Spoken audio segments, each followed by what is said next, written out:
On the third day of my business trip, I accidentally stumbled upon my boyfriend's secret Weibo account. Coincidentally, he had posted an update just seconds before. The greatest regret in life is meeting the girl you want to spend your life with, just before you're about to get married. The caption was paired with a candid photo of a young woman in a floral dress. Her name is Shu Li, my boyfriend's junior from university. She's sweet and innocent, 10 years younger than me. 1. I stared at my phone screen, momentarily stunned. The boss beside me nudged me with his elbow. Stop daydreaming and pay attention in the client meeting. Go over the proposal one more time. You're up to present soon, so make it count. I immediately put my phone back in my bag and gave the boss a thumbs up. Don't worry, we've got this one in the bag. After the meeting, the boss told me to grab a quick lunch. We were heading to the factory site for an inspection in half an hour. I took out my phone, ready to call in a food order. A quick glance, and I saw that app, the one with the big-eyed logo. I couldn't help myself. I clicked on my boyfriend's secret account again, only to find the Weibo post was already deleted. Just then, my best friend's call came through. "Girl, you finally picked up." My best friend's exaggerated voice came through the phone. "You won't believe what I just saw. Your little doctor was at the supermarket with a young woman.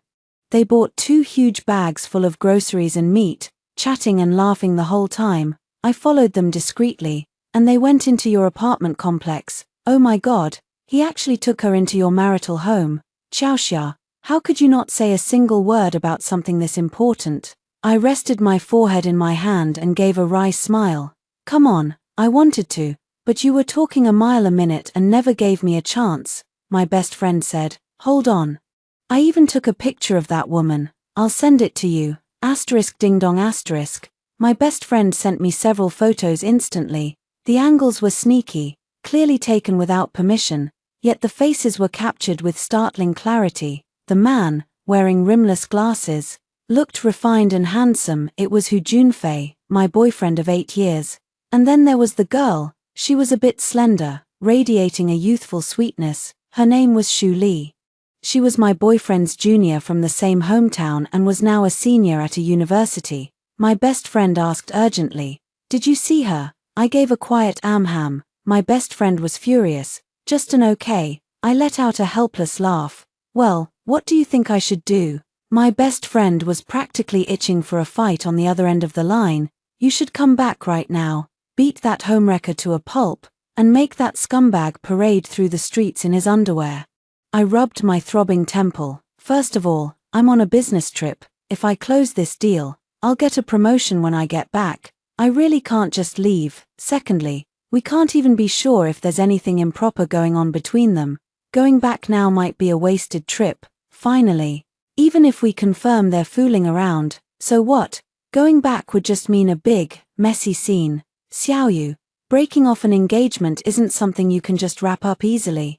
It's incredibly draining, time, energy, spirit, the whole works. That jerk might make me shed a pound of tears, but my job can buy me an LV bag. So, what would you choose?" My best friend sighed.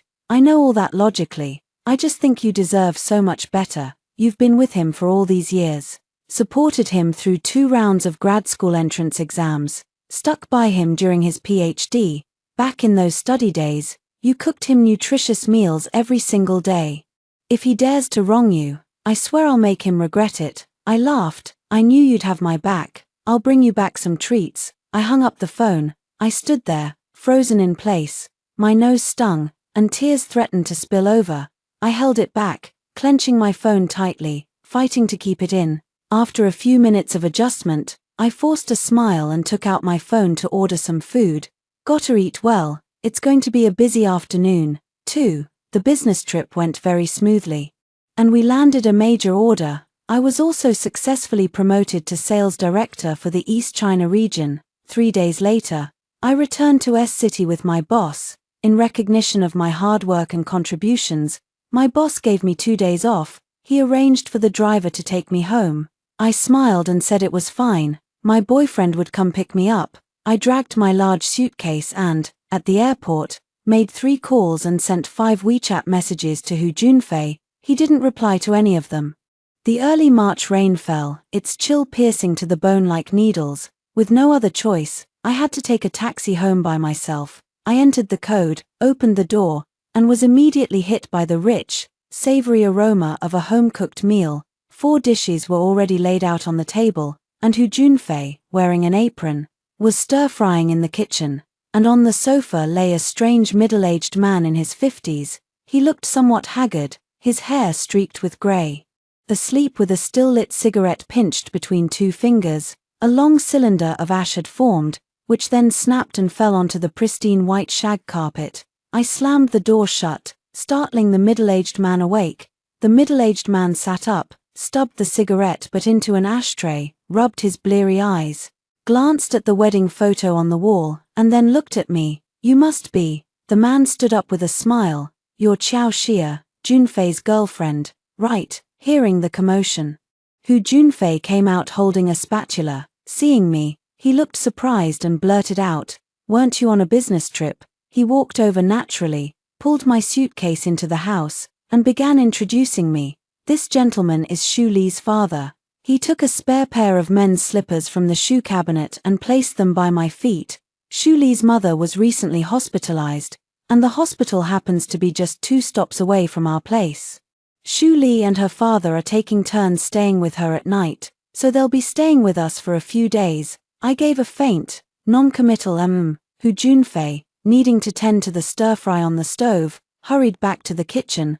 I wheeled my suitcase into the master bedroom. The warm light in the master bathroom was on, and the sound of running water came from within. It felt like a heavy blow straight to my heart. The sound of water stopped. A moment later, the door opened from the inside. A girl in cotton pajamas stepped out, drying her hair, her fair face still glistening with a light mist. She was like a jasmine blossom freshly washed by winter rain, pure and refreshing. Seeing me, Shu Li froze. "Jie, Sister Qiao, weren't you on a business trip?" "Look, exactly what Hu Junfei said." I looked down and saw she was wearing the pink bunny-eared slippers, the pair that were specifically mine.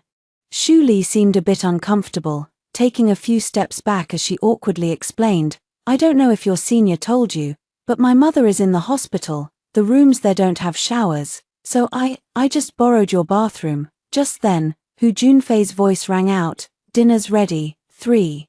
On the table were 4 dishes and a soup, each a feast for the eyes, nose, and palate. Hu Junfei made all of this. In 8 years together, he never cooked a proper meal, at most. He'd boil some instant noodles. I had no idea he was capable of this. An awkward silence hung over the table. The Shu father and daughter exchanged glances and ate their meal in quiet. Hu Junfei put a piece of braised pork in my bowl. "How was the business trip?" I nodded. "It went well," Hu Junfei said. "Why didn't you let me know you were back? I could have picked you up." I chewed the meat. I called. "You didn't answer." Hu Junfei was taken aback for a moment, then chuckled, "Oh. My phone was charging. It was noisy in the kitchen just now, so I didn't hear it." Another suffocating silence fell. "Mr. Shu said with a hearty laugh, "Xiao Qiao, you're truly fortunate to have met a wonderful young man like Junfei. He's highly educated, considerate, and can even cook. Good men like him are hard to come by these days." I pulled my phone out of my pocket and opened the group buying app. "Uncle, I've booked a hotel for you. It's in a convenient location. Just a few minutes from the hospital." Mr. Shu silently put down his bowl and chopsticks, turning his head away. Hu Junfei gave me a gentle nudge. "Auntie will be discharged soon. Uncle's just going through a rough patch. It's only for a few days at our place." I waved my phone. "I've taken care of the rough patch. They can stay at the hotel." Hu Junfei's pride was wounded, and he snapped with restrained anger. "Is this really such a big deal?" I confronted him directly. "And what about you? This is our marital home. It took a year to renovate and sat empty for another 6 months. I, the bride-to-be, have barely lived here for 2 weeks. I haven't even broken in my slippers, and you let outsiders move in without even consulting me." Hu Junfei clenched his fist in frustration. "What outsiders? They're from my hometown. Lily is even my junior from university." At that moment, Shu Li, who had been silent all along, set down her chopsticks. "I'm sorry, Miss Qiao." Her eyes welled up with tears. She stood and tugged at her father's sleeve. "I'm so sorry for moving in without giving you any notice." With that, She bowed deeply. Mr. Shu sighed and bowed to me as well. The middle-aged man's back was hunched, his face a mask of shame and frustration. I'm so sorry, Miss Chow. For a fleeting moment, my heart softened a little. I also wondered if I had been too harsh. Shu Li wiped away her tears and said, her voice choked with emotion. I'm sorry for the trouble these past few days. My mother is still in the hospital. We'll leave right now. Hu Junfei hurried over to console her. Xiao Li, don't cry. Qiao Xia didn't mean it like that. She's not trying to make you leave. I retracted my earlier kindness. No, that's exactly what I meant. I don't like strangers living in my marital home. Shu Li glanced at me, then took her father's hand and went to pack their things. A few minutes later, the father and daughter changed their shoes, picked up their luggage, and walked out the door. Hu Junfei was still following in a frantic rush, trying to apologize. It's still raining outside. Wait, let me grab a coat for you. Wait for me in the underground parking garage. He saw the Shu father and daughter onto the elevator. Hu Junfei went back inside to get his car keys. He stood in the entryway, staring straight at me. I sat at the dining table, looking at the 4 dishes and a soup. My expression was calm, but my hands, hidden beneath the table, wouldn't stop trembling. Qiao Xia, how have you become so cold-hearted? Hu Junfei glared at me. If you're going to blame someone, blame me. Why did you have to embarrass him like that? Uncle Shu is a decent, hard-working cab driver. He was just wiping away tears when he thought no one was looking. You were way too overbearing. I let out a cold laugh. Don't try to guilt-trip me. If he and his daughter had talked to me about it beforehand, I might have agreed, but this mess is ultimately your fault. You went behind my back and made the decision, so you'll have to face the consequences. Hu Junfei, caught off guard by my countermove, snapped in frustration. Shu Li is far too timid and naive to ever dare speak to you. Besides, it's not even a big deal. Timid, naive. Remember, about 4 months ago, it was 11 at night, and Hu Junfei and I were about to be intimate. I had just stepped out of the shower. I saw Hu Junfei looking both apologetic and embarrassed. He said he wasn't feeling well tonight and couldn't get it up, suggesting we try another day. What could I do after he said that? Force him. Half an hour later, I fell asleep. Hu Junfei quietly slipped out from under the covers and went to the study to have a video call with Shu Li. He asked, "Which problem are you stuck on?" Shu Li said in a sweet, playful voice, "This one. I feel like my mind just hits a wall. I'm doomed. I'm going to flunk the grad school entrance exam because of math." Hu Junfei said very gently, "It's okay, we'll take it one step at a time." Shu Li asked, "Is Sister Qiao asleep? I hope I'm not disturbing you both by asking you questions so late. Hurry up." Hu Junfei said, "No, it's no trouble at all. Your Sister Qiao has been busy with work and went to bed long ago, while going over the problems." I noticed Hu Junfei secretly taking a few screenshots of Shu Li. In the past, I used to convince myself, even ordinary couples face the 7-year itch, let alone us after 8 years. To err is human. I allow him the occasional lapse. I don't confront it, as long as he respects the boundaries, corrects himself promptly, and still loves me, that's enough. But when those boundaries were crossed, step by step, until now, I can't even pretend anymore. Look at the way he's looking at me now. It's downright icy. 5. At this point, I don't have a single word left to say. Hu Junfei shot me a glare, grabbed his car keys, and hurried out. The house was finally quiet. I looked at the cold food in front of me and let out a sudden, soft laugh. I laughed until I cried. I hadn't had a drop to drink, yet my head felt woozy and light, as if I were drunk. I dialed my best friend Xiao Yu's number. "Hello." I managed just one word before completely breaking down in tears. My friend kept asking, "What's wrong? Please, don't cry. Xia, you're home, right? Did you catch him? That bastard Hu Junfei is really cheating." "Wait there, I'm coming over right now," I quickly said. "Don't." I briefly told my best friend over the phone what had happened at home. She listened quietly the whole time. That absolute bastard. She couldn't help but curse. He's clearly in the wrong, yet he turns around and accuses you of being overbearing. What a jerk. I let out a choked, bitter laugh. "Tell me, do all men just prefer younger women?" My best friend scoffed. "He's too shallow. He doesn't deserve a sophisticated, accomplished woman like you. I curled up in the chair and fell silent for a long time. I always thought he was the quintessential STEM guy, too rational, too much of a typical straight guy, and completely clueless about romance. I remember 2 years ago, after my miscarriage, he made me chicken soup. His hand was all red from getting scalded. Even though I knew he'd just stewed some frozen chicken legs from the supermarket, I was incredibly touched. He was going to another province for an academic conference and asked if I'd be okay home alone. I told him I was pretty much recovered and that I'd be fine. He ordered me some takeout, and then he really did leave. Today, I saw the 4 dishes and a soup he made. And how he rushed out after that girl. So it turns out, the typical STEM guy isn't incapable of romance, he just doesn't choose to be romantic with me. My best friend on the other end of the line lit a cigarette and let out a long sigh. From the looks of it, I don't think they've slept together. Xia. What are you going to do? What should I do? I used to think getting married was the answer. What couple doesn't have their problems? Besides, 8 years of history isn't something you can just walk away from. But now, whether there's love or not, it's painfully obvious now. I can't stand it. He lies next to me, makes love to me, but his mind is on another woman. Xiaoyu, I'm starting to have second thoughts about marrying him. Her best friend on the other end of the line quickly asked, "Are you sure about this?" Just then, my phone vibrated. Someone had sent me a message. I tapped to open it. It was from Hu Junfei, 6, Xiao Xia. I've been thinking about this for a long time. I find it hard to accept your arrogance and your tendency to bully the weak.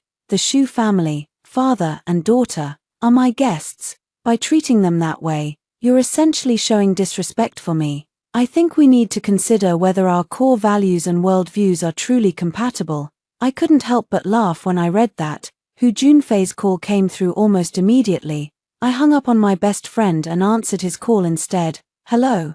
Xiao Xia, it's me. Shu Li is sitting right here beside me, and she's been crying this whole time. You're on speakerphone. Apologize to her. Now, if you refuse to apologize, then I'll have to seriously reconsider whether we should even get married." I saw red. "Fine, then we won't." There was a heavy silence on the other end of the line. Neither of us said a word. The seconds ticked by. In those silent seconds, I burned with anger, tears of frustration welling up.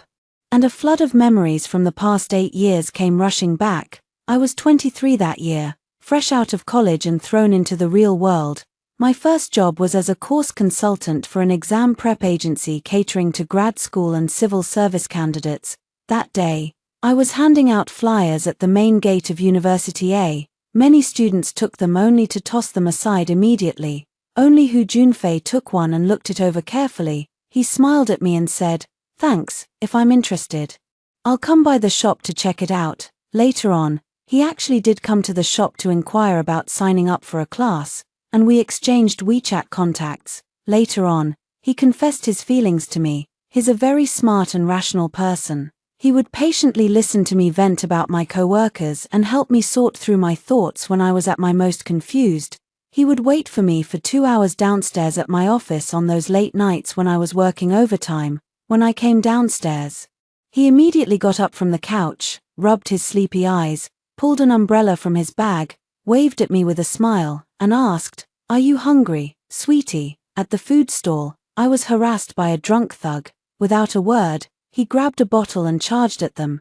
The other guys were a few burly men. While he was slender and bookish, the result was a one-sided beating where he was pinned to the ground. At the police station, I was a complete mess. Crying my eyes out, he smiled, comforting me and patting my head, but then he accidentally touched his wound, wincing in pain. 8 years of shared history, with all these unexpected twists and turns, how could we just cut it off so easily? And how could we ever be content with that? I took a deep breath. Right now, we're both too heated.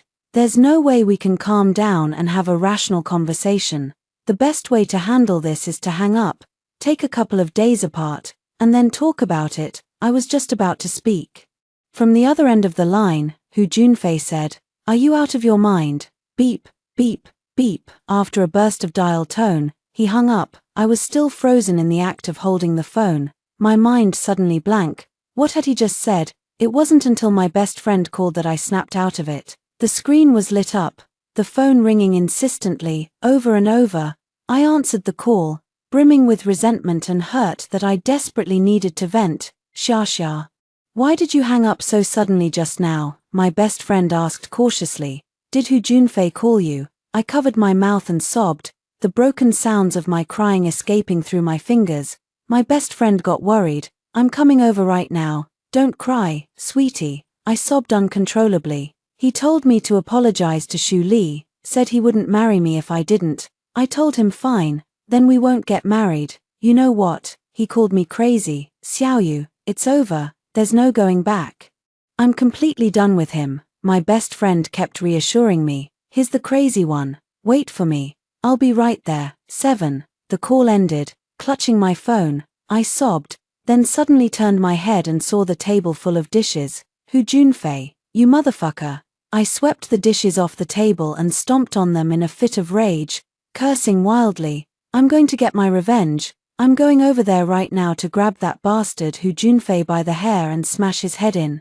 I'll also go make a scene at his university, get his graduation delayed, ruin his civil service selection, and make him a complete disgrace in his academic circle. Yeah, I'm going to find that bitch Xu Li next. Isn't she supposed to be taking the grad school entrance exam? And she even made it to the interview round. Homewrecker, with that kind of character. What's she even doing taking the exam? I'm going to report her to the admissions office. I have dozens of ways to ruin them.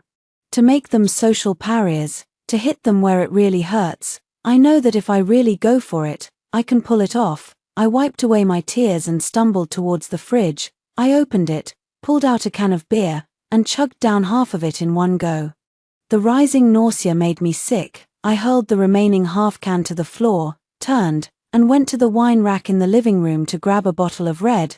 This was a fine bottle, a gift from a friend on my engagement day.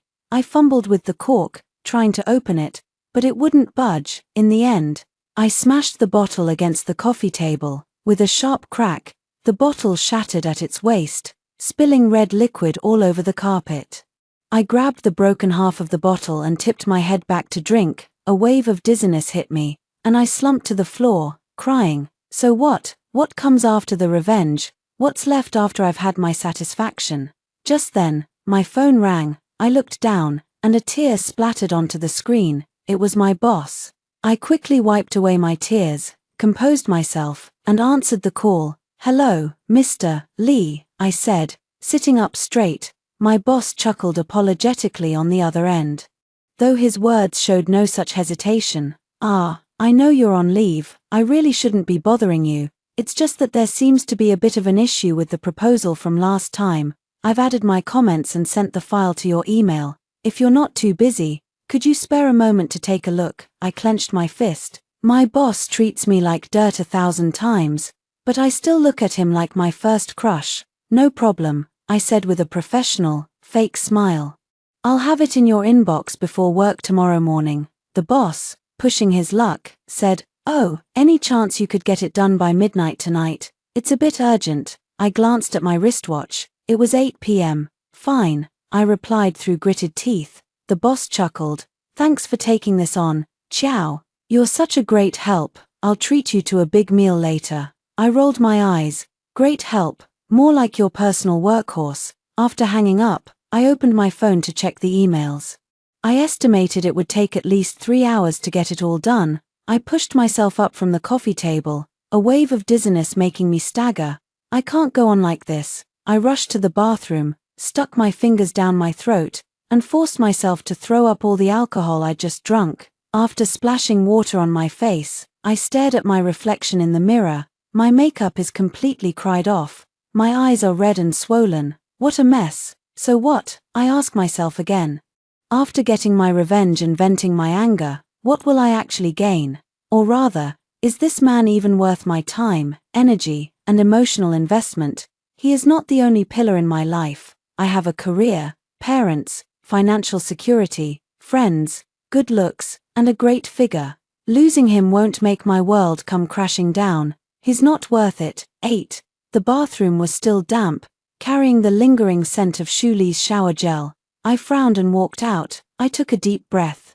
made myself a large glass of honey water to sober up, and tied back my loose hair. Before I start work, there are a few things I need to take care of first. First, I changed the code on the door lock. Second, I contacted the property manager. I presented my purchase contract, property deed, and bank statements, demanding the immediate deactivation of Hu Junfei's access card.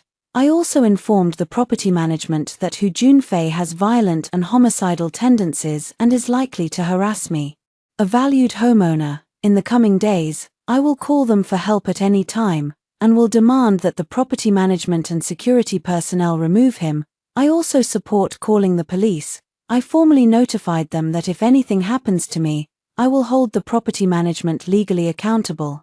Third, I have scheduled a deep cleaning and a same-city courier service for tomorrow. Fourth, I blocked Hu Junfei's number and sent him a WeChat message. Agreed, let's call off the wedding.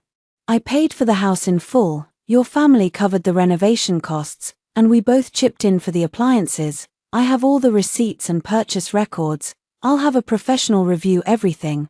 We'll have the accounts settled and divided within a week, since we're not married yet and our finances are separate.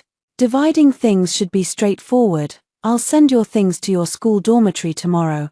I'll email you if anything comes up. I'm very busy right now, so please don't bother me. After sending the WeChat message, I blocked him. Just then, a message from my best friend came through. I'm downstairs. Open up. 09. My best friend came in, huffing and puffing, carrying 2 plastic bags full of stuff. She scanned the room, walked over, and pulled me into a tight hug, rubbing my back. It's okay, she soothed softly. I'm here now. I brought snacks, crawfish, and beer. We can cry all night if you need to.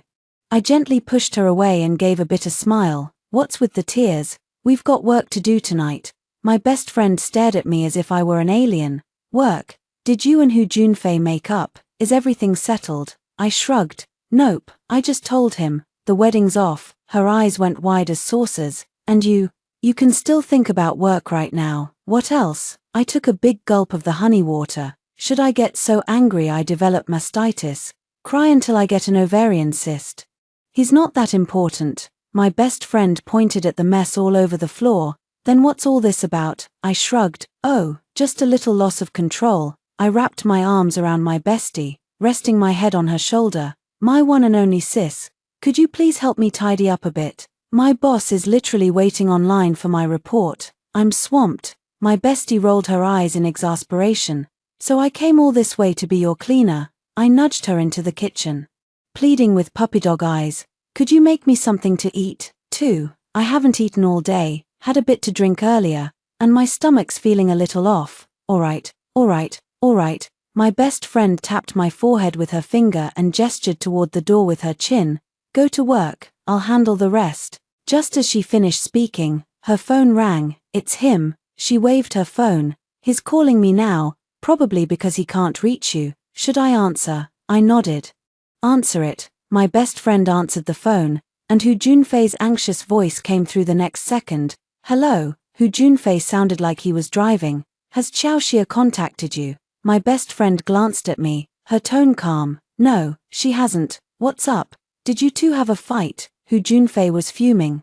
Can you believe this Xiao Xia? My hometown friend's mom is in the hospital, and their family isn't well off, so I let her dad stay at our place for a few days. Xiao Xia completely lost it. She didn't spare him any dignity at all. She kicked him out right at the dinner table. She's clearly looking down on people from the countryside. You should have seen her holier-than-thou attitude. I said a couple of things to her about it, and now she wants to call off the wedding. Hey, Xiaoyu, do you think she's seeing someone else? She's probably just making up excuses to pick a fight and break up with me. Kicking him out for no good reason at all. Is she out of her mind? My best friend stood with one hand on her hip, the other raised like a martial arts hero on TV, and screamed into the phone, "You're the one who's crazy. Your whole damn family is crazy. If you're so sane, why are you bringing an outsider into our wedding suite? Are you broke? Couldn't you have just booked a hotel for your hometown buddy? Oh. You're just so full of compassion, aren't you? Mind everyone's business. Why don't you? You should work for the UN. I've never seen you show this much devotion to your own mother. You say she's seeing someone else. Let me ask you this, is this hometown buddy of yours a man or a woman? I'm guessing it's a woman, otherwise, you wouldn't have pounced on it like a fly on dog shit, getting all worked up like that. Who? Junfei was left speechless, stammering, finally. He managed to blurt out, "You're completely unreasonable." With that, he hung up the phone. I gave my best friend a thumbs up. My best friend brushed her hair back and said, "When it comes to arguing, we've never lost." I gave her a hug. "If he calls again, just hang up. If he comes looking for you, tell him you want nothing to do with this mess. That way, that jerk can't claim you're stirring the pot and redirect his anger towards you." My best friend nodded, squeezed my hand, and said, "If you need help, just say the word." I joked, "I'll probably be asking you to set me up in the future. I remember, when I was breaking up with that scumbag 2 years ago, you were about to introduce me to that handsome detective." My best friend scoffed, "Too late. I think he's already married." 10. I was working at the dining table in the living room. Keeping busy helps you dodge the unhappiness. Keeping busy helps you ignore the tears that were shed. Keeping busy numbs the heart's aching sting. Keeping busy helps you forget him. At 9 in the evening, the sound of a failed keypad entry came from outside. Immediately after, a knocking began at the door. I glanced up, then went back to typing on my laptop. Soon, the knocking escalated into pounding. "Xiaoxia, open the door." My best friend grabbed a broom, ran to the door, struck a fighting pose, and looked back at me. I shook my head and called the property management. Within minutes, my mom called. I rubbed my throbbing temple and answered the call. "Xiaoxia, did you have a fight with Junfei?" I grunted in affirmation and went back to working on the spreadsheet. My mother chided me. "No matter what happened, how could you lock him out? Junfei just told me. You're upset because he let some fellow villager stay at your place for a few days. That's not a big deal at all. How could you possibly bring up breaking up over this? Your wedding is right around the corner. All the relatives and friends have been notified. If you call it off now, just like that, what will people think of us? You're already in your 30s. At that age, it's really hard to find someone else. You know, Junfei is handsome, highly educated. A man like that is impossible to find. What on earth are you playing at? If there's an issue, sit down and talk it out properly. Why would you lock him out, if that doesn't work? I'll take the overnight train and see what's really going on between you two." With a click of my mouse, I finished calculating the final set of data. I took a deep breath, forcing myself not to get angry, and said to my mom, "Mom, this is between Junfei and me. I can handle it myself. I'm the one who's been married to him for decades, not you. You'd better not interfere, don't give advice, and don't come over." My brother and his wife were on the verge of divorce over my nephew's schooling. Just last week, I lent my brother 400,000 to help them buy a place in a good school district. Say one more word, and I'll demand the money back immediately. If he doesn't repay it, I'll sue. I have the IOU they both signed right here. If my brother and his wife get divorced, you'll be the one to blame. Just think about it. My mom was so angry she started yelling at me. And then she broke down crying in the middle of it. She accused me of not knowing what's good for me, saying she only said those things because she cares. For all her scolding, she didn't dare bring it up again. I got fed up and just hung up the phone. Right after that, I immediately ordered a gold bracelet and sent a message to my mom. "Mom, I was just upset and spoke out of turn. Please don't take it to heart. I just bought you a gold bracelet and signed you up for a tour. Go away for a few days and enjoy yourself. The issues between Junfei and me aren't something that can be explained in a few words. I didn't make this decision lightly. At a time like this, you should trust your daughter and stand by her side." Not long after, my mom sent me several 60-second voice messages, all choked with tears. She said, more or less, that she had gotten a bit worked up too. And that she was afraid I might make a choice in the heat of the moment that I'd regret for the rest of my life. She told me to return the gold bracelet, not to waste the money, and that she wouldn't go on the trip either. She also told me that if anything happened, I should call her and my brother right away. My family has my back. I breathed a partial sigh of relief. I know my mom well enough. First, she scares you, then she sweet talks you. That usually does the trick. Just then, My best friend pointed at the monitor, turned to me, and said, "The property management people are here. Looks like they're getting into an argument with Hu Junfei." 11. Security cameras have been installed outside. I immediately opened the surveillance app installed on my laptop. Outside the door, the property manager arrived with 2 security guards. Hu Junfei clutched his phone in one hand, a dripping wet umbrella in the other, his brow furrowed with anger. He explained with a bitter smile, "I'm the man of this house. You should have seen me when the property was handed over. The situation is, I've had a fight with my fiancé. It's just a domestic dispute, nothing serious. Please leave." The property manager offered an apologetic smile. "But the owner of this unit, Ms. Chow, says she's single. She called us to come up, so we had to." Hu Junfei's face darkened further. He pounded on the door. "Chow Xia, open up. If you don't open this door, I'll break the lock."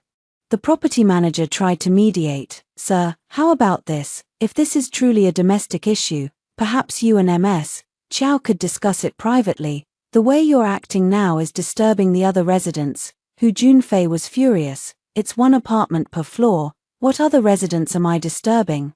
Is it a crime to knock on my own door?" Seeing he couldn't be reasoned with, the property manager gave me a call. "Hello. Ms. Chow." I'd barely started speaking when Hu Junfei snatched the phone from my hand. "Chow Xia." Hu Junfei took a few steps back, glaring up at the camera on the door, his handsome face contorted with anger. "Open the door." I clenched my fists, my eyes fixed on the computer screen. "No." Hu Junfei pressed his lips together tightly, speaking through gritted teeth. "Then unblock my number and WeChat. We need to talk." I sneered. "We have nothing to discuss." Hu Junfei threw down his umbrella and gave a thumbs up to the security camera. "Fine, you win. I'm not leaving this doorstep. Let's see if you can stay in there forever." The property manager hurriedly tried to reason with him. "Sir, please be reasonable. Miss Chow has already instructed us that if you refuse to leave, we are authorized to call the police to ensure her safety." Hu Junfei raised an eyebrow. "The police? Go ahead, call them. I don't believe she'll keep the door shut once they show up." I looked at the man on the screen and went straight for the jugular. "Hu Junfei, I won't call the police. Instead, I'll call your thesis advisor and ask the esteemed gentleman to come and collect you." Hu Junfei jolted. "You wouldn't dare." I smiled. "I don't just have your advisor's contact info. I have the numbers for all your senior and junior fellow disciples too. Let's have them all come over for the show, shall we?" Hu Junfei glared venomously at the camera. After a few seconds, he hissed through clenched teeth, "You win. That's low." He returned the phone to the property manager, picked up his umbrella from the floor, and left via the elevator. I watched the monitor screen, thinking I would be wearing a victor's smile, but in the end, there was only a sense of loss. 12. I sent the email to my boss just before midnight. I stretched and rubbed my sore shoulders and neck. After washing up, I went back to the guest room. My best friend was already in bed. Seeing me arrive, she threw back the covers and patted the space beside her. "Chow Xia, you really are cold-hearted." My best friend shook her head with a laugh. "You're at the stage of breaking up and dividing assets, yet you can sit there working, steady as a rock. If I poked you with a needle, I bet ice would come out." I got into bed and lay down. "It's not a big deal. Let's sleep." The lights went out, plunging everything into darkness. We made idle conversation, talking about this and that. My best friend said, "I really admire how you can just cut ties like that. It's been what, less than 8 hours since your flight landed. I could never do it. With my husband, it'd be dozens of rounds of messy back and forth, tears, and drama." I stared at the pitch-black ceiling. "That's because we've been through this cycle of breaking up and making up so many times before. I've gotten angry countless times, talked myself into forgiving him countless times, tried to focus on his good qualities whenever I hated him. This time, I just couldn't convince myself anymore." Later in our conversation, my best friend fell asleep.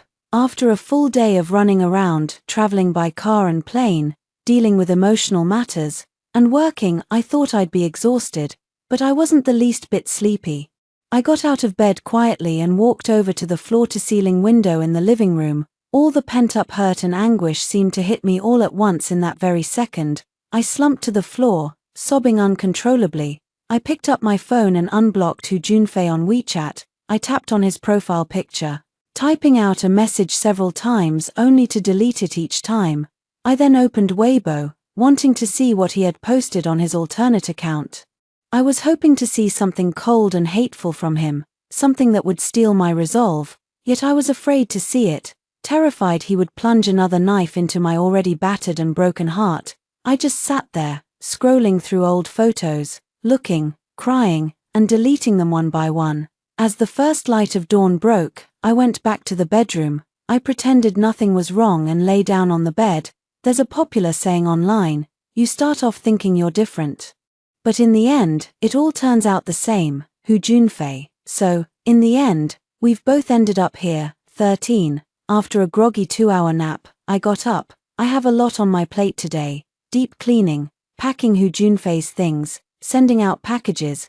My best friend suggested that since I'm on vacation now, she could accompany me to some nearby scenic spots to relax, get some fresh air, and handle family matters in the best possible state of mind. I told her that I'm in a good place right now.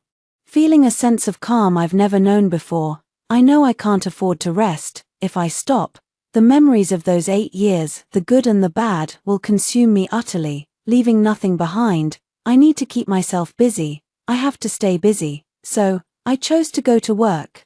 My jerk of a boss was so touched to see me at the office that, in his excitement, he approved that Lakeview office for me. Not bad. In the afternoon, I got a call from an unknown number on my phone. I picked up the phone, and a familiar man's voice came through on the other end. It's me. Hu Junfei's tone carried a hint of anger. You mailed my things to the school. I got them. I picked up the watering can to tend to the plants on the windowsill. Then you'll have to do me the favor of checking everything. Hu Junfei gritted his teeth. I couldn't even get into the residential garage today. Was that your doing? I smiled. I bought the house and the parking space.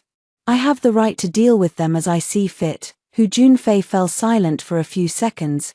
Xiaoxia, we need to meet. No need, I said, ready to hang up. I'll contact you once I've settled the money. Hu Junfei said bluntly. I'm at your office building right now. I'm not leaving until I see you. I glanced at my watch. Fine. I have a meeting soon, so you only get 15 minutes. 14. I met Hu Junfei at the small park near our office. He was wearing that camel-colored coat I bought him for the new year. He clearly hadn't slept well, looking rather haggard, with his brows furrowed into a deep knot. The first thing he said to me was an accusation. Can you stop this nonsense? You're a grown adult, yet you keep doing these petty, childish things. I watched him in silence. He strode over, grabbed my wrist, and said, let's go home. I shook him off. That's my home, not yours. Hu Junfei snapped. What do you even want? Is this some kind of game to you? I chuckled. Isn't that what you wanted? Last night on the phone, you said you'd think about whether our values align and if we should get married. Listen up, Hu Junfei. There's no way in hell I'm apologizing to Shu Li. So, let's just call off the wedding. Hu Junfei closed his eyes, pursed his lips, and took a few deep breaths. He opened his eyes and, out of habit, raised his hand to stroke my hair. I took a step back, avoiding his touch. Xiaxia, Hu Junfei sighed. I admit, I spoke without thinking yesterday. I was in the wrong too. I shouldn't have brought a fellow villager home without telling you first. I'm sorry. If you don't want to apologize to Shu Li, then forget it. She's an outsider anyway. There's no need for us to fall out over someone who doesn't matter. Hu Junfei's eyes reddened, his voice even cracking with emotion, as he tried once more to take my hand. Xiaxia, are you really leaving me? I shook him off once again. He simply rushed over and hugged me, holding on tight. I'm sorry, Xiaxia, I'm truly sorry. You know how it is. I've been stuck in the campus bubble. I'm not good with people or with words. Please don't hold it against me. How could you bear to leave me behind? How can you bear to throw away all these years we've spent together? I admit, for a moment there, my mind went blank, but then I remembered what he said last night before hanging up. You're insane. I know that if I soften my heart now, if I just let this go, I'd be pathetic. I'd spend the rest of my life looking down on myself. I shoved him away forcefully. What, all those years of education and you still can't read between the lines? I spelled it all out for you on WeChat last night. We're done. No marriage. Is that clear enough for you? Hu Junfei froze, his face flushing with anger. You know what, I'm starting to realize, you're actually being completely unreasonable here. Don't you think? Once again, he tried to pin the blame on me, launching into a tirade. Xiao Xia, don't you have any friends or people from back home? So just because you bought this place, I'm not allowed to bring a friend from home over. Then what am I to you, your fiancé, or the boy toy you're keeping on a long-term lease? I know you've made a lot of money these past few years. Good for you. So now you look down on me. You just kick me out in the middle of the night. See?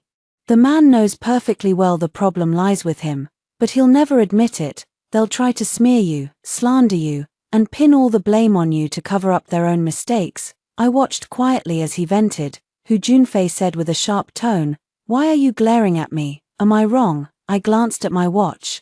There were only 2 minutes left. Hu Junfei, I make more money than you. Does that get under your skin? All these years you've been studying. I've covered 80% of the household expenses. What are you if not a kept man? No, a proper kept man is good in bed and obedient. You're not, you're just a freeloader with an attitude. Hu Junfei bristled like a cat with its tail stepped on. What the hell are you saying? I let out a scoffing laugh, crossing my arms. And another thing, if you think I'm throwing a fit just because you brought a fellow townsman home, you really don't know me at all. Back when we were renting, whenever you brought your uncle, your buddies, or your sick relatives over, didn't I always go all out? Didn't I always make sure you looked good? So why am I singling out Shu Li and her father? Hu Junfei, do I have to read your secret Twitter account out loud before you'll stop lying? If you've met a girl you want to spend your life with before the wedding, then go ahead and be with her openly. Why sneak her into the house? A flash of panic crossed Hu Junfei's face as he rushed to defend himself. Xia, you've definitely got the wrong idea. I've never had any secret Weibo accounts. My relationship with Shu Li is completely innocent. There's really nothing going on. How could you even think that of me? I only see her as a little sister. She's preparing for her postgraduate entrance exams and occasionally asks me for advice. That's all. I pointed to my wristwatch, told him time was up, and turned to walk towards the company. Hu Junfei followed closely on my heels, grabbing my arm and babbling out explanations. I told him, if you follow me or touch me again, I'll have security drag you away, and then, I'll send a photo of his sorry state to every single member of his martial arts school. Every single one. Hu Junfei didn't dare touch me again. I knew he hadn't left, he was right behind me, but I didn't turn around. 15, in the days that followed. Hu Junfei realized I wasn't just throwing a tantrum, I was genuinely calling off the engagement and ending things. He came to see me several times, but I refused to meet him. The property manager called me to say that Hu Junfei had been loitering downstairs, and on one occasion even waited there, drunk, until after 2 in the morning. The property manager suggested I have a proper talk with him, saying that all young couples have their arguments. I reiterated that I have no relationship whatsoever with Hu Junfei and hinted to the property manager that the man might not be quite right in the head. I also suggested it would be best to have him removed, otherwise, if the safety of other residents was threatened, he wouldn't be able to bear the responsibility.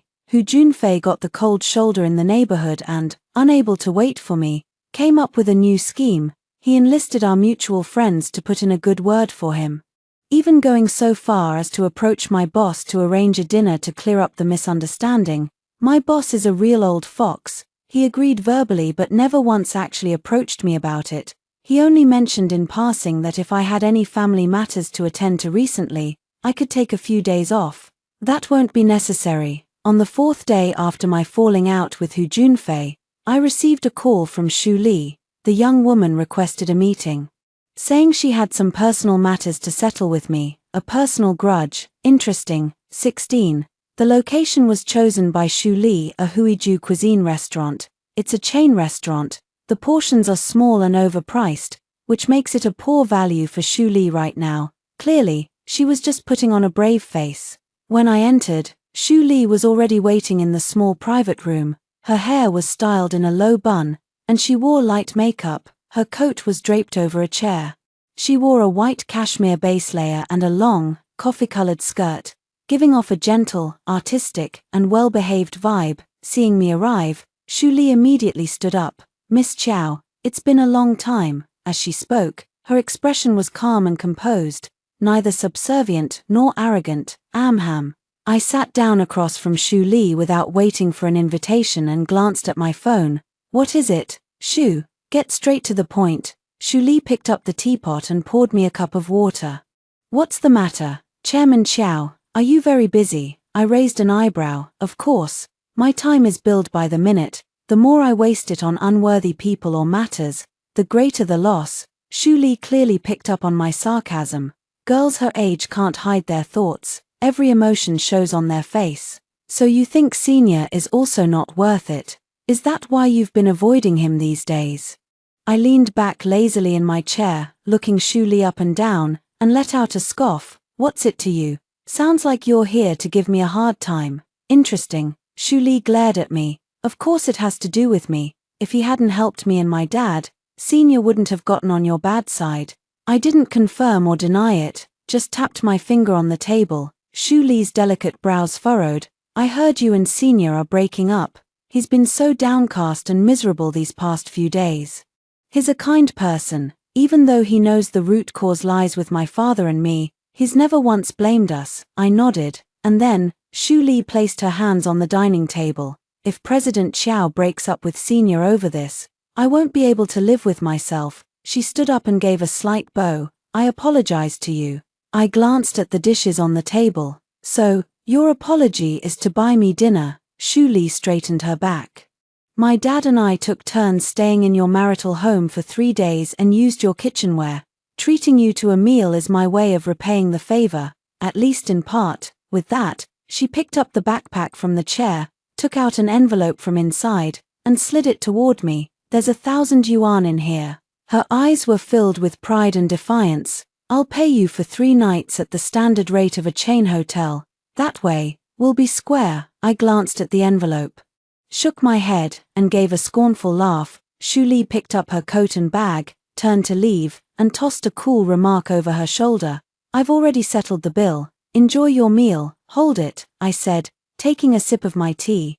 "Did I say you could leave?" Shu Li lifted her chin defiantly. "Is there something else, Mr. Chow?" 17. I gestured for her to sit down. Shu Li remained motionless, standing perfectly still across from me with her arms crossed, staring coldly. I let out a derisive snort. "Who knows if it's a blessing or a curse for your parents to have a clueless, foolish daughter like you?" Shu Li pressed her fist against the table, her neck stiff with defiance, and spat out venomously. "You've just made a few lousy bucks. What's there to be so high and mighty about? Truly wealthy people are cultured and gentle. Not a shrew like you." Shu Li was seething, her chest heaving and her eyes reddening. "Fortunes change, Chow Xia. Just you wait and see." I was amused. "See what?" She looked at me with disdain. "I'm younger than you. I'll have more opportunities in the future, and I will definitely earn more than you." I couldn't help but applaud. Such ambition. "Well, I hope you get your wish." Shu Li let out a cold laugh. "Just keep your eyes wide open and wait to see." I picked up the envelope, weighed it in my hand, and tossed it over to Shu Li's side. "Your mother has cancer, a time when money is crucial. Your father can't bear to spend on a hotel." Forcing himself to smile and bow in front of younger relatives, relying on their hospitality to save money. "And you, to apologize to me, not only spent hundreds on a meal but also covered my hotel bill." I clicked my tongue. "Seems your mother isn't sick enough." "No. Wait, your mother matters far less to you than your pathetic pride. Was I wrong to call you stupid?" Shu Li broke down. Tears streamed down her face as she pointed a finger at me. "Shut up. Keep our issues between us. Don't drag my mother into this. Say one more word cursing her, and I swear I'll fight you." I raised an eyebrow. "Fine. We'll leave your poor mother out of it. Let's talk about you." Then, Shu Li gritted her teeth. "What did I do wrong?" I looked at her. "Do you have any sense of boundaries?" Shu Li retorted sharply. "What do you mean, no sense of boundaries? Did I steal your man? Which eye of yours saw that?" I took a few printed pages from my bag and threw them at Shu Li. There, on the paper, was a still from my home security camera. It clearly showed Hu Junfei carrying 2 large bags of groceries, walking and chatting amiably with Shu Li towards the house. Shu Li let out a cold laugh, tore the printed page to shreds, and threw the pieces back at me. "Stop slandering me. There's nothing between me and my senior. He's just a good person who knows my family is going through a tough time and is helping me out. That's all." I brushed the paper scraps off my clothes. "There are plenty of people in this world who are worse off. He has so many juniors. Why is he helping you? And only you, Shu Li." I cut her off. "It's because you, this little white lotus, realized he had a thing for you and shamelessly took advantage of him." Shu Li's face flushed red. "You're talking nonsense." Once again, I pulled a few pages of printed photos from my bag and tossed them to Shu Li. "For months ago, you called him in the middle of the night for math help. Do you have any idea what we were doing? We were having sex. You interrupted us. 3 months ago, he stayed up all night, researching and writing that short paper for you. To go back to the earlier point, you knew he was about to get married, yet you had no sense of boundaries, constantly seeking him out, ordering him around, and even bringing your family over to take advantage of him. Shu Li, he's tainted, and you're despicable." Shu Li angrily snatched up the water glass. I watched her calmly, waiting for her to throw it. In the end, Shu Li didn't dare. She slammed the cup down on the table, raising an eyebrow smugly. "I don't even have to ask, and senior just helps me automatically. What can I do? Blame yourself for being older, past your prime, and no longer attractive to him." I was amused. "Little girl, attacking a woman over her age is the tackiest move. Fine then, I'll just wish you to be forever 20, Shu Li retorted with smug pride. "At least I'm younger than you." I finished the last sip of my tea with deliberate calm. "I heard you did well on your postgraduate entrance exam.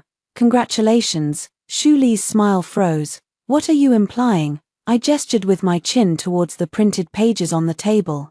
"I'll take this evidence to the admissions office. No, better yet, I'll visit your interview panel on the day of your re-examination. We can have a nice chat about how you spent your nights cozying up to Dr. Hu Junfei, leading to the collapse of his 8-year relationship with Ms. Qiao Xia. How dare you?" Shu Li snapped, trembling from head to toe, a vein throbbing on her forehead. "If you dare ruin me, I'll jump off this building." She pulled out her phone, which was recording, from her bag, her breath coming in short gasps. "But before I die, I'll make sure the whole world knows you drove me to it." I looked at her coldly, threatening to kill yourself over something so trivial.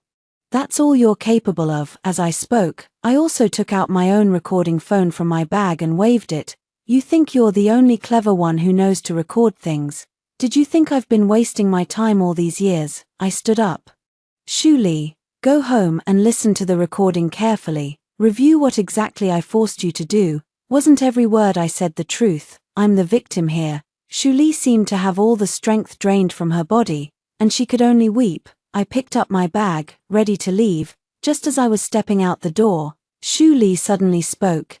"Qiao Xia, you know what? I was in a bad place back then. To cheer me up, my senior drove over 300 kilometers to my hometown. He went to the gate of my old high school and bought me my favorite donkey meat sandwich." I frowned. "What are you trying to say?" Shu Li's eyes welled up with tears as she gave a provocative smile.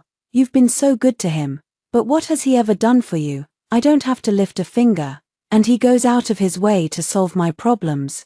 Qiao Xia, he doesn't love you anymore. He only married you because he'd been sleeping with you for 8 years and felt he owed you and your family an explanation." My heart felt like it had been stabbed. After a few seconds, I turned back to Shu Li and said with a smile, "I don't want the trash anymore. You're welcome to take it if you like. And, little girl, you'd better prepare well for the re-examination. I'll see you then." Watching Shu Li's face contort with rage was deeply satisfying. I strode away in high spirits. 18. I got back into the car. The moment the door closed, it shut out the clamor of the commercial street. What did Shu Li just say? Hu Junfei once drove over 300 kilometers to her hometown county, just to buy her a donkey meat sandwich. I remember, about half a year ago one afternoon, I sent Hu Junfei a message, and he didn't reply for a long time, so I gave him a video call. He picked up right away. It turned out he was driving alone on the highway. He complained over the phone that his advisor had given him a personal errand to deliver a hard drive to B County, worried he might have an accident. I told him to be careful and quickly hung up. At the time, I didn't suspect a thing. Looking back now, it's just like that line from the song, between him and Shu Li. There's so much I never knew. I'm so agitated, every cell in my body is in revolt. I took out my phone, dialed Hu Junfei's number, ready to confront him. Curse him out, to run over that goddamn lying bastard. The phone rang, it was my best friend calling. Hey, Xia, weren't you meeting that little white lotus today? All done. I hummed in agreement. It's over. I turned around and fished out a half-empty pack of cigarettes and a lighter from my bag. My best friend left them at my place last time. I just haven't had a chance to return them. I don't usually smoke, but right now, I desperately need nicotine to calm my nerves. I lit up. Took a deep drag, and the smoke made me cough. What's wrong? My best friend asked with concern. Are you smoking? I heard the lighter. That little white lotus must have really gotten under your skin. I held the cigarette between my fingers, my hand resting on the steering wheel. After taking a moment to calm down, I gave my best friend a brief rundown of what had just happened in the private room. I sighed. Even though I seemed to have the upper hand and was dominating her at every turn today, I can't shake this feeling that I actually lost. My friend teased.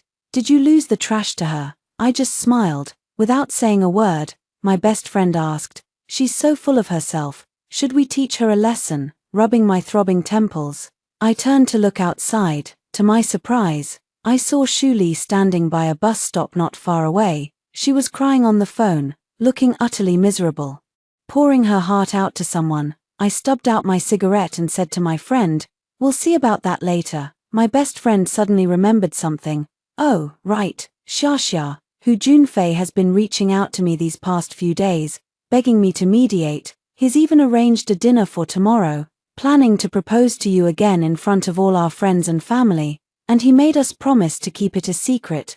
What is he playing at? Flirting with some young girl on one hand, and then clinging to you like this on the other? I let out a cold laugh, watching Shu Li board the bus. My best friend said with concern, it's an 8-year relationship, after all. I'm just worried you might soften up. I started the car, signaled, and pulled out of the parking space. He secretly brought my mom here from our hometown, thinking I wouldn't find out. You come tomorrow too. If I show any sign of wavering, you slap some sense back into me. 19. The next morning, I was woken up by a call from my mom. She said she had come to visit me. After getting off the train, she went to a mall to buy me some daily necessities, but ended up getting lost. She sent me an address and asked me to come pick her up. I washed up, did my makeup, got ready, and drove out. I had just parked when I saw my mom and Hu Junfei standing by the roadside. Hu Junfei was wearing a suit, looking sharp and handsome, and holding a bouquet of red roses. He was the picture of the perfect son-in-law. Speaking respectfully with my mom while looking around, spotting my car, he hurried over. Xia. Hu Junfei opened the car door for me, his gaze intense as he looked at me. He presented a bouquet of red roses with both hands, saying, today marks the 8th anniversary of when we first met. I didn't take the flowers, giving him a cold stare. Didn't we agree to handle our own business? Why did you drag my mother into this?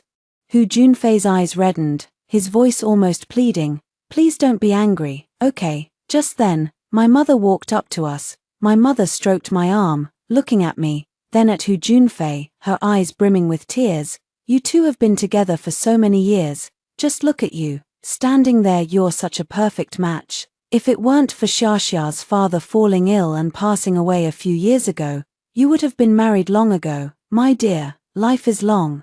You're bound to face hardships along the way, but as long as you hold each other in your hearts, you can get through anything. Xiaxia, I know just how deep your feelings for Junfei are. Have you forgotten that year, when he got a concussion for standing up for you? If he didn't genuinely like you, why would he defend you?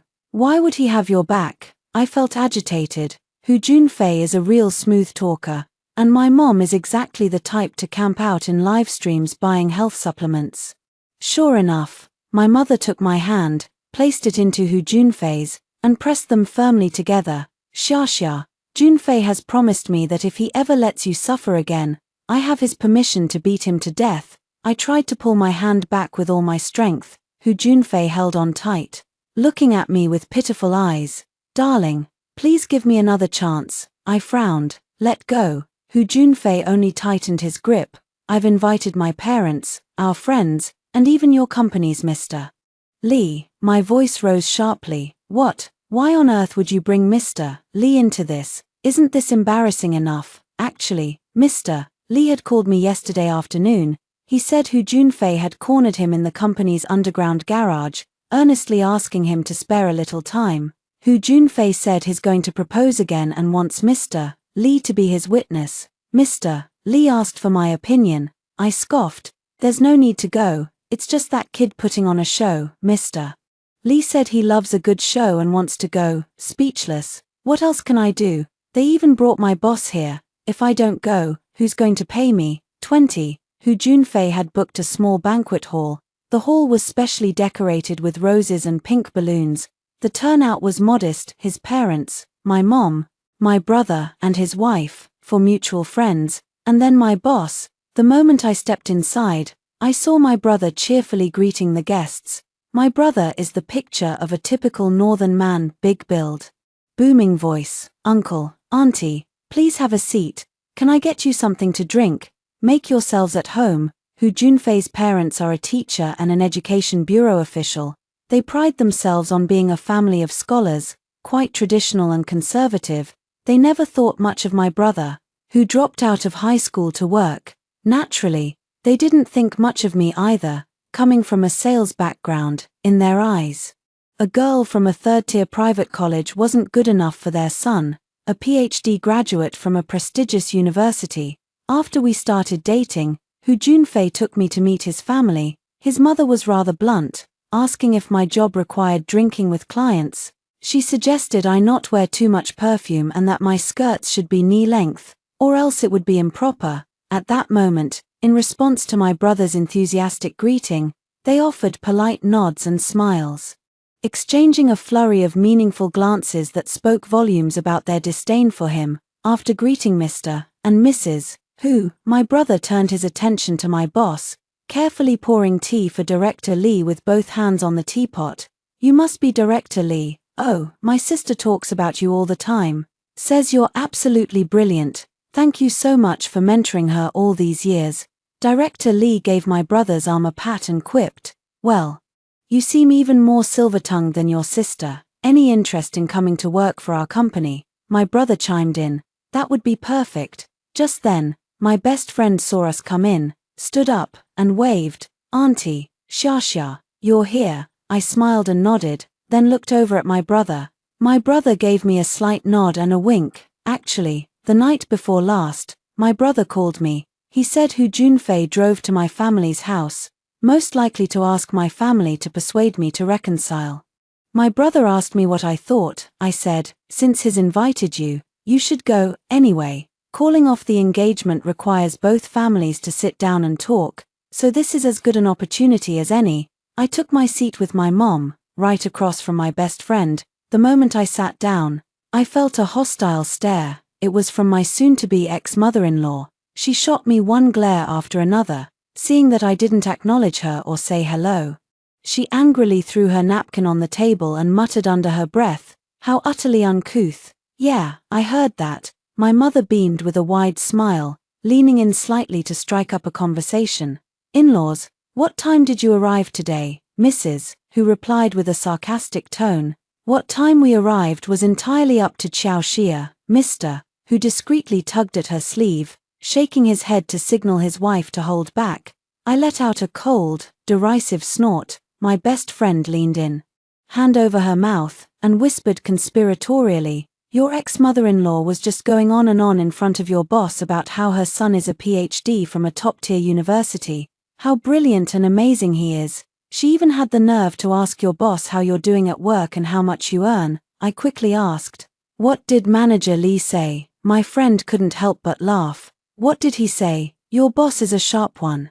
He didn't chat for long before he managed to turn the tables and fish out all sorts of details from her, how much her pension is, how much money she and her husband have left in the bank after helping you guys with the house. Your ex-mother-in-law only caught on afterward. She was so embarrassed her face turned red. And then she started muttering about how business people are all too cunning. I snorted with laughter. My ruthless boss actually came through today. Suddenly, the lights in the reception room dimmed, and lyrical music began to play. 21. On the large screen, a photo of Hu Junfei and me appeared. It was a picture of us from when we first met, taken at the postgraduate and civil service exam prep center. I don't wear makeup, and his clothes are simple. Yet there's a light in both our eyes. At that moment, the sound system started playing The Wind Rises, and Hu Junfei's friend and roommate, Dai Xiaofeng, took the microphone to sing. Hu Junfei, holding a bouquet of roses, slowly walked onto the stage, holding the microphone. He first bowed. Thank you, my dearest family and friends, for taking time out of your busy schedules to come and witness Xia's and my happiness. With that, he looked at me affectionately and said, it was 2015 when Xia and I first met at the gate of a university. In the blink of an eye, 8 years have passed. Immediately after, several travel photos appeared on the screen. I was wearing a life jacket. Sitting in an inflatable boat, the current was swift and fierce. Terrified, I screamed. Hu Junfei held an oar in one hand and pulled me tightly into his embrace with the other. With a blissful expression, Hu Junfei said, this was Xia's and my first trip together. That day, we both fell into the water. That very night, Xia developed a high fever, and I carried her to the hospital in the middle of the night. Yeah. I told him clearly at the time that I almost drowned as a kid and was terrified of water. He made me face my fear and practically dragged me onto the boat. A few more photos appeared on the screen, pictures of us hugging and kissing, along with a shot of us in front of University A's main gate. Hu Junfei's eyes were already glistening with tears. Back then, I was preparing for the entrance exam to University A. I rented a place nearby and would go to the university's study rooms every day to review. The first year, I didn't even meet the national minimum score. Xia encouraged me to prepare and try again. On the day the postgraduate exam results were released, we anxiously waited in front of the computer. When the time came, I was so nervous my hands were shaking. In the end, she was the one who checked for me. The score was very high. She hugged me and congratulated me. I told her, this achievement is half yours. It was your support and encouragement that made my dream come true. In the past, my dream was to get into University A. Now, my dream is Xia. I want to take care of her for the rest of my life and grow old together with her. My mom was already crying her eyes out, and a few old friends also had tears glistening in their eyes. During his 2 exam preparations, he only ever talked about the glory and joy of passing, never mentioning the immense pressure, frequent loss of control, and deep discouragement he felt at the time. I tried every way I could to comfort him and lift his spirits. Worried that takeout food wasn't nutritious enough, I quit my job during his final sprint and cooked for him for a full 2 months. After he got his results and was applying, I also helped him gather all sorts of information. The year of the purest love was also the year of the purest foolishness. My best friend nudged me with her elbow, made a gagging face, and whispered, he's laying it on thick, trying to soften you up by reminiscing about the past. I looked down, staring at my bare ring finger. Yesterday, you were wondering why Hu Junfei was flirting with that girl while still clinging to me, weren't you? My friend asked. Why, though? I laughed weakly, because I am his best option. Even when a man possesses the all-capable red rose, it doesn't stop him from longing for the white moonlight in his heart. But he also knows that no matter how much he adores the white moonlight, she can never replace the vanity, the affluent lifestyle, and the day-to-day care that the red rose provides. How naive. It's about him, and it's about me. At that moment, Hu Junfei knelt on one knee, holding roses, and gazed deeply at me. Xia, marry me. I swear, if I ever hurt you or betray you in the future, I'll end myself before you even have to say a word. His 2 buddies chimed in. Say yes, marry him. Monkey is crazy about you. He hasn't slept for 2 days and a night preparing for this proposal.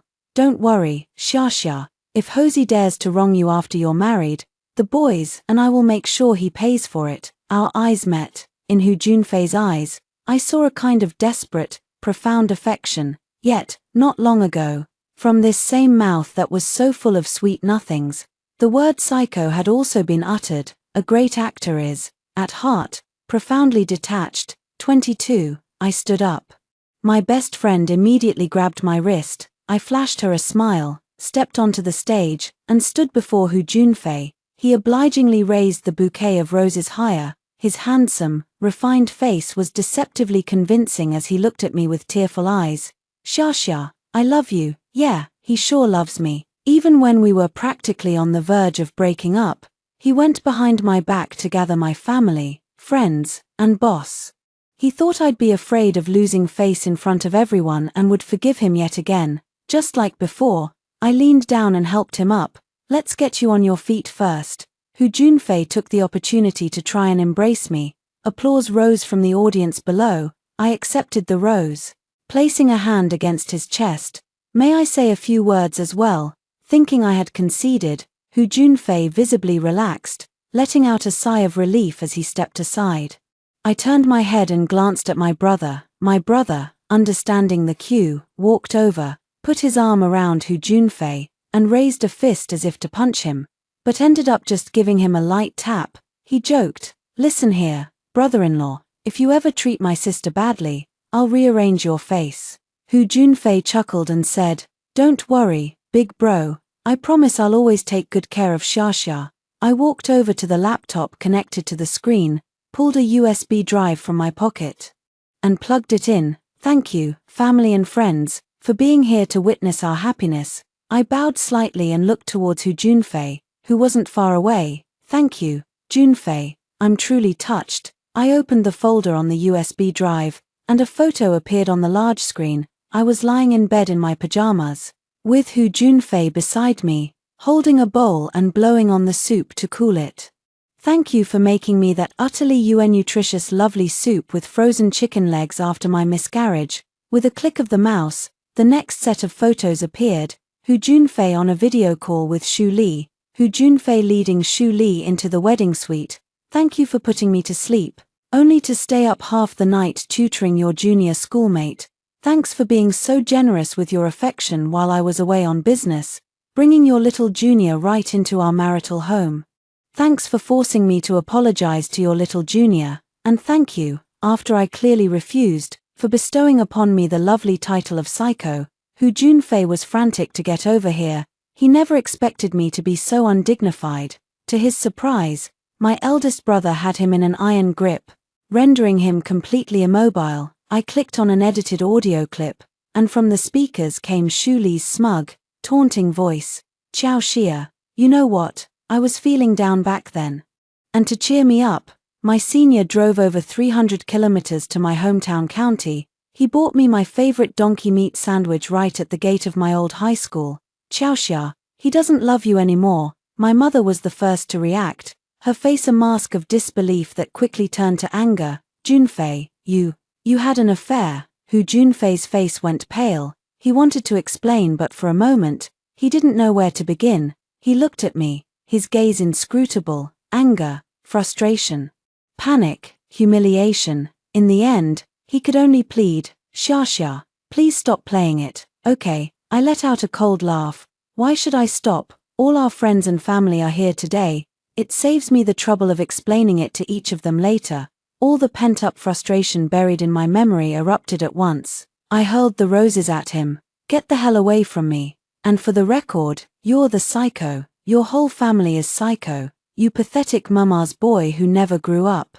Hu Junfei was still making a last-ditch effort. "Xiao Xia, you've got it all wrong. I didn't do anything. My relationship with Shu Li is completely innocent.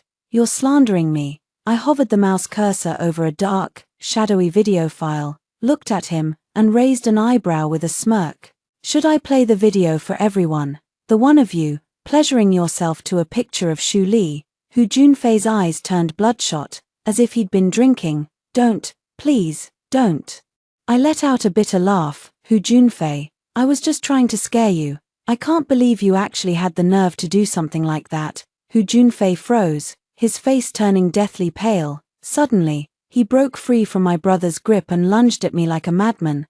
The instant his hands made contact, I let myself fall backward, my whole body thudding against the wall. "You hit me." I stared at him in horror. Hu Junfei's chest heaved with anger.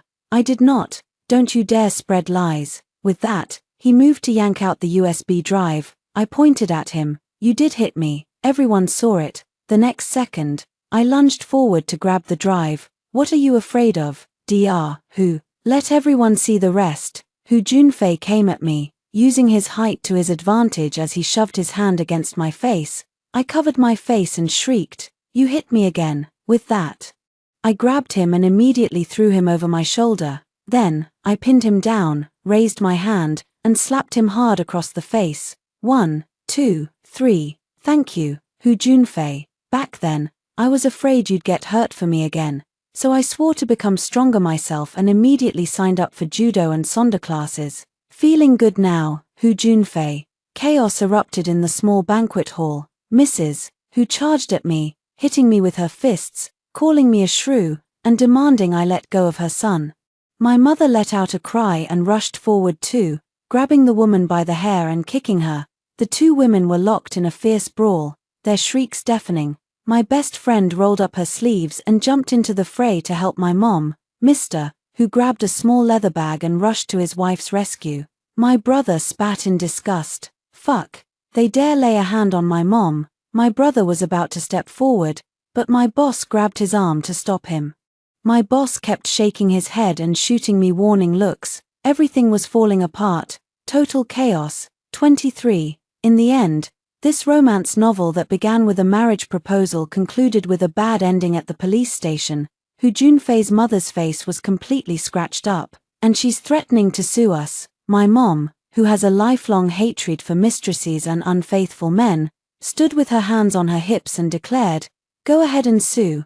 I'll fight this case to the bitter end. What's more, from now on, whenever your brat has any major event, I'll be there to give a speech and tell everyone exactly what kind of person he is." The two women started fighting again at the police station. There was no holding them back, absolutely no holding them back. In the end, my unscrupulous boss produced a video of Hu Junfei shoving me, pushing my face, and knocking me to the ground to prove I acted in self-defense. They were still taking statements inside. Hu Junfei and I were sitting on the chairs outside. He said nothing, and I kept my silence. His face was swollen from my slaps, his suit jacket was draped over his arm, his white shirt was crumpled, missing 2 buttons, my hair was a mess, and my shoe heel was broken. He pulled a cigarette from his trouser pocket, lit it, opened his phone, and began deleting our old photos, one by one. I called the wedding planner to cancel our contract and messaged the bridal shop. I told them to scrap the other set of wedding photos we took, and I'm willing to pay extra to ensure all the original negatives are completely destroyed. Just then, a police officer carrying a stack of files walked over, frowned at Hu Junfei, and said, "No smoking here." Hu Junfei nodded repeatedly, pinched out the cigarette but with his bare fingers, stood up, and tossed it into the trash can. With his back to me, he suddenly let out a laugh and said cuttingly, "You'll never measure up to Shu Li." I let out a soft "oh," smoothing my hair. "Is it because she can accept you only lasting 10 minutes each time?" "Well, I certainly can't compete with that." Hu Junfei turned and glared at me. I raised an eyebrow at him and gave a seductive smile. Just then, quite a few people emerged from the mediation room ahead. Hu Junfei's mother, sporting a fresh bruise on her face, grabbed her son's arm. She shot me a venomous glare and spat out, "Come on, son, let's go.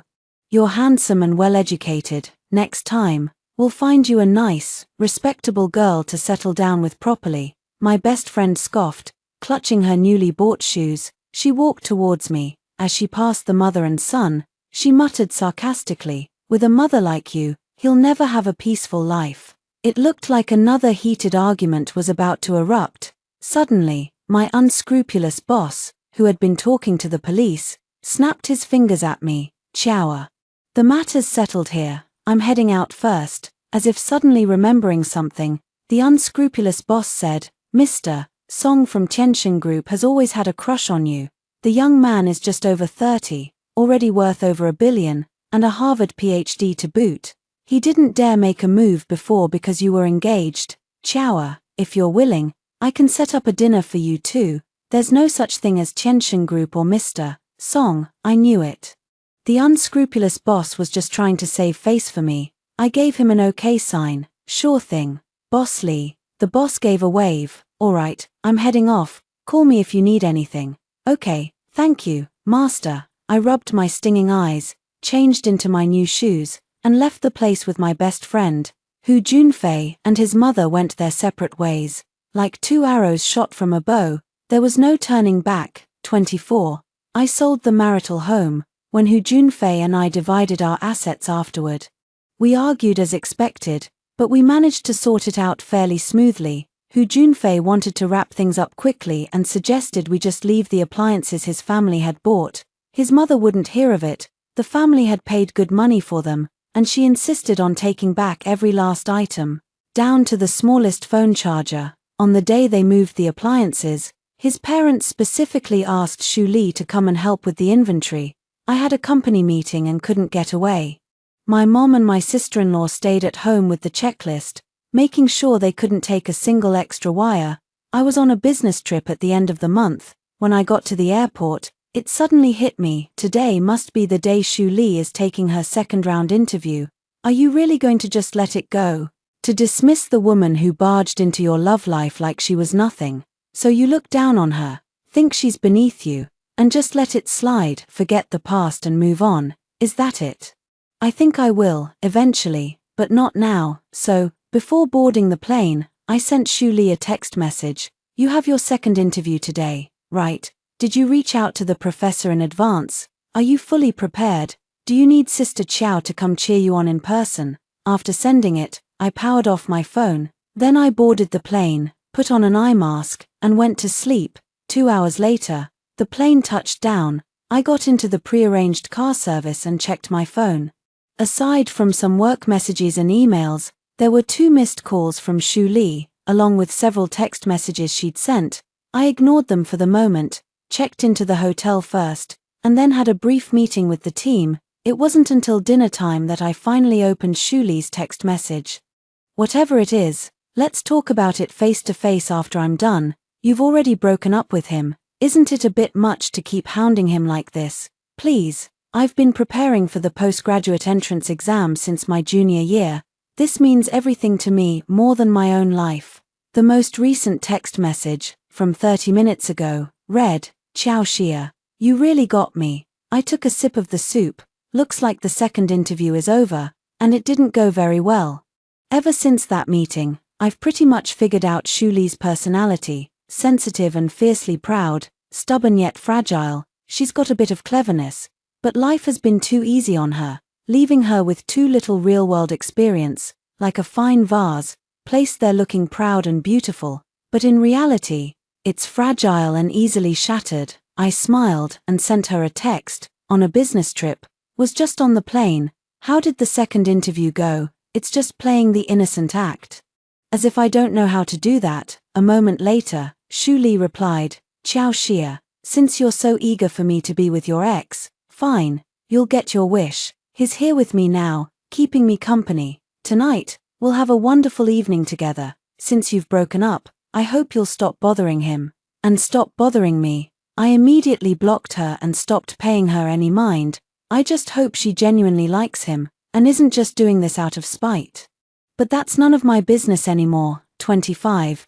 During that period of dealing with the broken engagement and breakup, I found it best to keep myself busy. Staying busy helps you forget everything and allows you to become more composed. Now that it's all over, I've suddenly entered a kind of withdrawal phase. I moved to a new place. One night, I came home, turned on the light, and the first words out of my mouth were, Junfei, I'm home. There was no response. I stood there for a few seconds, stunned.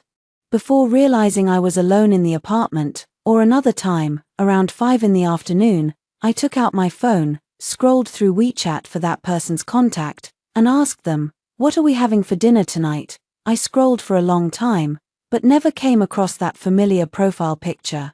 It suddenly hit me, we had already broken up. Habits, especially ones formed over 8 years, are a terrifying thing. I have to start building new habits from scratch, watching a movie alone, cooking for one, taking a walk by myself, at home, all by myself. Sometimes I just want to slap myself. Xiaoxia, how pathetic can you be? He's hurt you like this, yet you still love him, you still think about him. Later, I gradually came to understand, it's not that I still love this scumbag, but that I love the person I was in that relationship. Later on, that unscrupulous boss actually set me up with a great guy. I wasn't opposed to meeting them. I went on 2 dates, but neither was a good match. My best friend also says the best way to get over one relationship is to jump into the next. She told me to stop being so consumed by work, get out more, and meet new people. Before I knew it, 3 months had flown by. After work, I called my best friend. "Did you get the bag?" I asked while driving. My friend was clearly over the moon. "How did you know I had my eye on that Mayu bag?" "I love you. I'm obsessed." I smiled. "I'm glad you like it. Want to go hiking this weekend?" My best friend hesitated. "Well, I'm actually going to a farm stay with my husband this weekend." I felt a little pang of disappointment, but laughed and said, "Have fun. I'd better go. I'm driving." "Wait." My best friend quickly called out to stop me. "How about meeting that guy I set you up with the other day this weekend? He's a police officer, always swamped with work, so his days off are rare." The light turned green, and I stepped on the gas. "Forget it," I said, turning the wheel to head down another street. "If I'm not going hiking this weekend, I'll head back to my hometown and spend a couple of days with my mom. It's been a while since I've seen her." My best friend grumbled for a good while. "Don't be mad when I tell you this, but I already made plans with him." I was taken aback. "What do you mean it's all set? Who is this guy?" My best friend was clearly excited. "He's the guy I tried to set you up with 2 years ago. He's a distant relative on my husband's side, comes from a great family, super handsome, 6'2", with a 20-pack. I snorted with laughter. "A 20-pack? He'd look like a washboard." She laughed too. "You know what I mean. And get this, it's such a coincidence. Back then, you got back with Hu Junfei. So you never met him. He ended up dating someone else. Just like you guys, parents met. They got engaged. And then she dumped him." I frowned. "Don't tell me he's another jerk who did something wrong to the girl." My best friend clicked her tongue. "You're really traumatized by Hu Junfei. Just because he's a jerk doesn't mean every man in the world is. From what my husband told me, the girl was the problem. She broke up with him unilaterally." I just said oh, not really paying attention to this person's situation. I pulled the car over to the curb, getting ready to go to the gym, just as I unbuckled my seatbelt. My best friend said on the other end of the line, "All right, it's settled then." I just texted him and said "you're free this weekend." It dawned on me, wait, who said I'm free? I don't even know what he looks like or what his name is. My best friend smacked her own forehead. "Oh, I'm such an airhead. His name is Lu Xiao." Ding.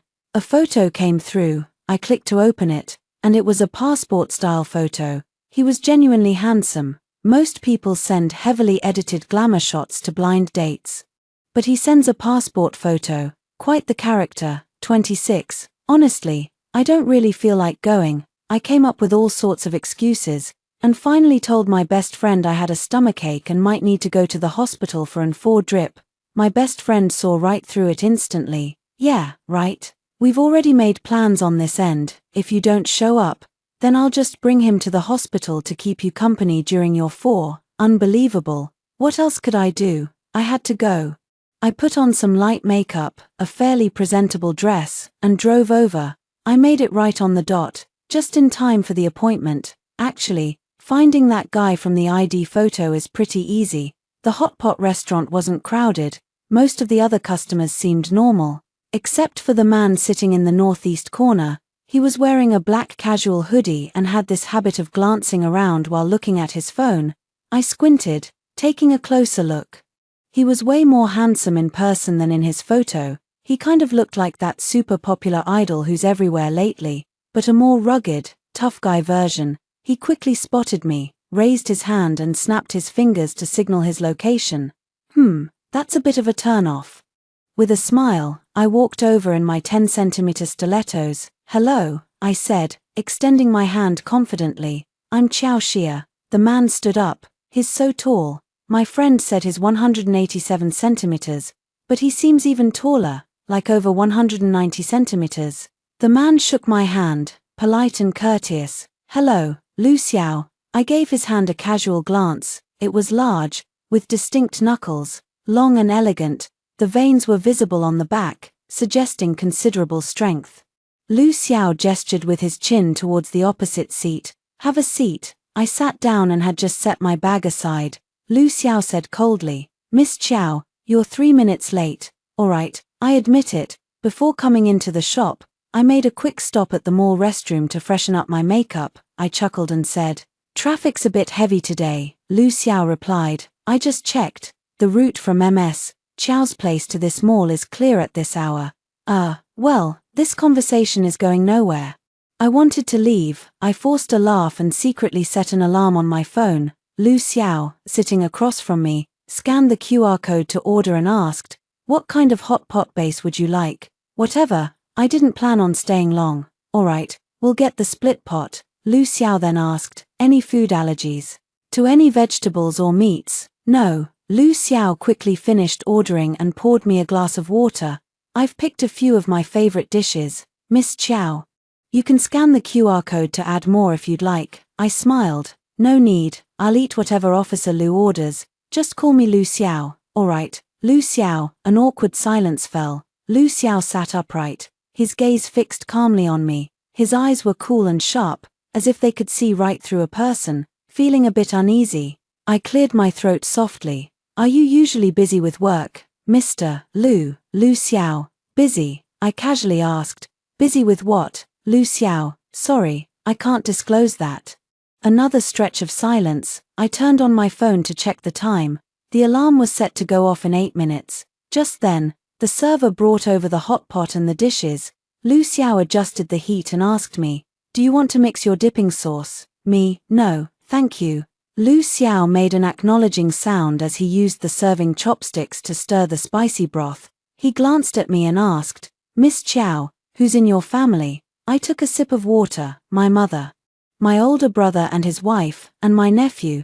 The hot pot came to a boil quickly. Lu Xiao put some vegetables in to cook and asked, I heard from Sister Xiaoyu that you and your ex-husband. I choked on some water, grabbed a napkin to cover my mouth as I coughed. I'm not married, sorry. Lu Xiao offered a stiff apology. What was the reason you and your ex broke up? I was already quite annoyed. He cheated on me. Lu Xiao asked again, how did you find out?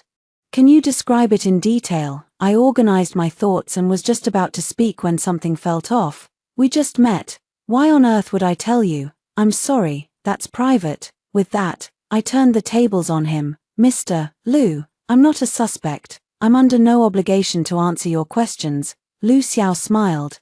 It's just a way to get to know each other. Miss Xiao, no need to take it so seriously. I took a deep breath. What about you, Mr. Lu? I heard from Xiaoyu that you and your ex-wife split up. Whose fault was it? Lu Xiao's expression turned icy. First, she was my ex-fiancée. Second, I don't want to talk about it. Damn it. Can I just lose my temper? If he asks me, I'll answer. If I ask him, he'll refuse. What a piece of work. Just then, my alarm went off. I pulled out my phone and pretended to answer a call. Hello, Mr. Li. Oh, I'm out having a meal. Right now. That document is really urgent. Alright, I'm on my way back. I picked up my bag, shrugged apologetically at Lu Xiao, covered the receiver, and whispered, the boss needs me to work overtime. Sorry about this. I'd only taken a step when Lu Xiao snorted with laughter and said, you just answered an alarm clock, didn't you? Me, 27. I froze. So awkward. I could feel my face burning and my ears turning hot. Just like when my homeroom teacher used to grill me about whether I'd brought my phone to school. I swore up and down that I hadn't. Then my phone started ringing. Lu Xiao glanced at my phone. Your screen lit up just now. I saw it. I raised an eyebrow with a smirk, waving my phone. Oh no, you caught me. Wanna know why? Lu Xiao actually thought for a couple of seconds. You don't want to keep going on blind dates. I snapped my fingers at him. Yeah, you got it. CYA. Lu Xiao picked up his chopsticks, fishing a slice of fatty beef from the pot. Alright, take care, I'm I'm so mad. I walked out without looking back. The moment I left the shop, I called my best friend. What on earth did you set me up with? I vented as I walked. He grilled me like a criminal, digging into my background. Do I even know him? And he has zero emotional intelligence. I'm a girl, for heaven's sake. If I set an alarm, it's obviously because I didn't want the date to drag on, and he had to point it out. Who does that make look bad? Him, of course. What a piece of work. My bestie kept trying to soothe me. I'm so sorry, sweetie. You didn't deserve that. I'll have my husband give him a piece of his mind later. I took a deep breath and sighed. Forget it. He's not worth the energy. She offered an apologetic smile. Okay, next time, I promise I'll set you up with a real gentleman. I put my hands on my hips. There won't be a next time. After hanging up the phone, I glanced at my watch. It was only 5:30, still early. I'd just be sitting around if I went back. Forget it. I'll go grab a drink. 28. This lounge is members only, quiet, and has a great atmosphere. I put on my Bluetooth headphones, ready to watch a movie. This was one of my favorite activities during my detox period. Have a few drinks, watch a movie, then go home and pass right out. I had just found a comedy when my phone suddenly vibrated. Someone sent me a friend request with the note, "Ciao, I've got some juicy gossip for you. This is my private account. Not many people know about it." I was bored, so I accepted.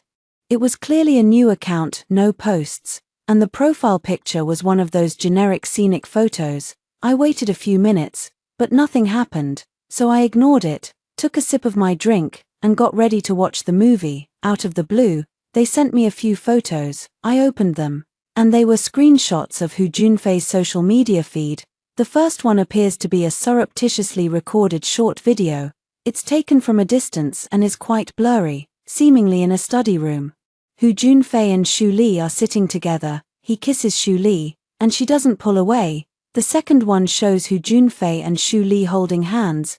Judging by the timestamp, it's from over 3 months ago, and it has a caption, "Meeting you made me realize fate has been kind to me.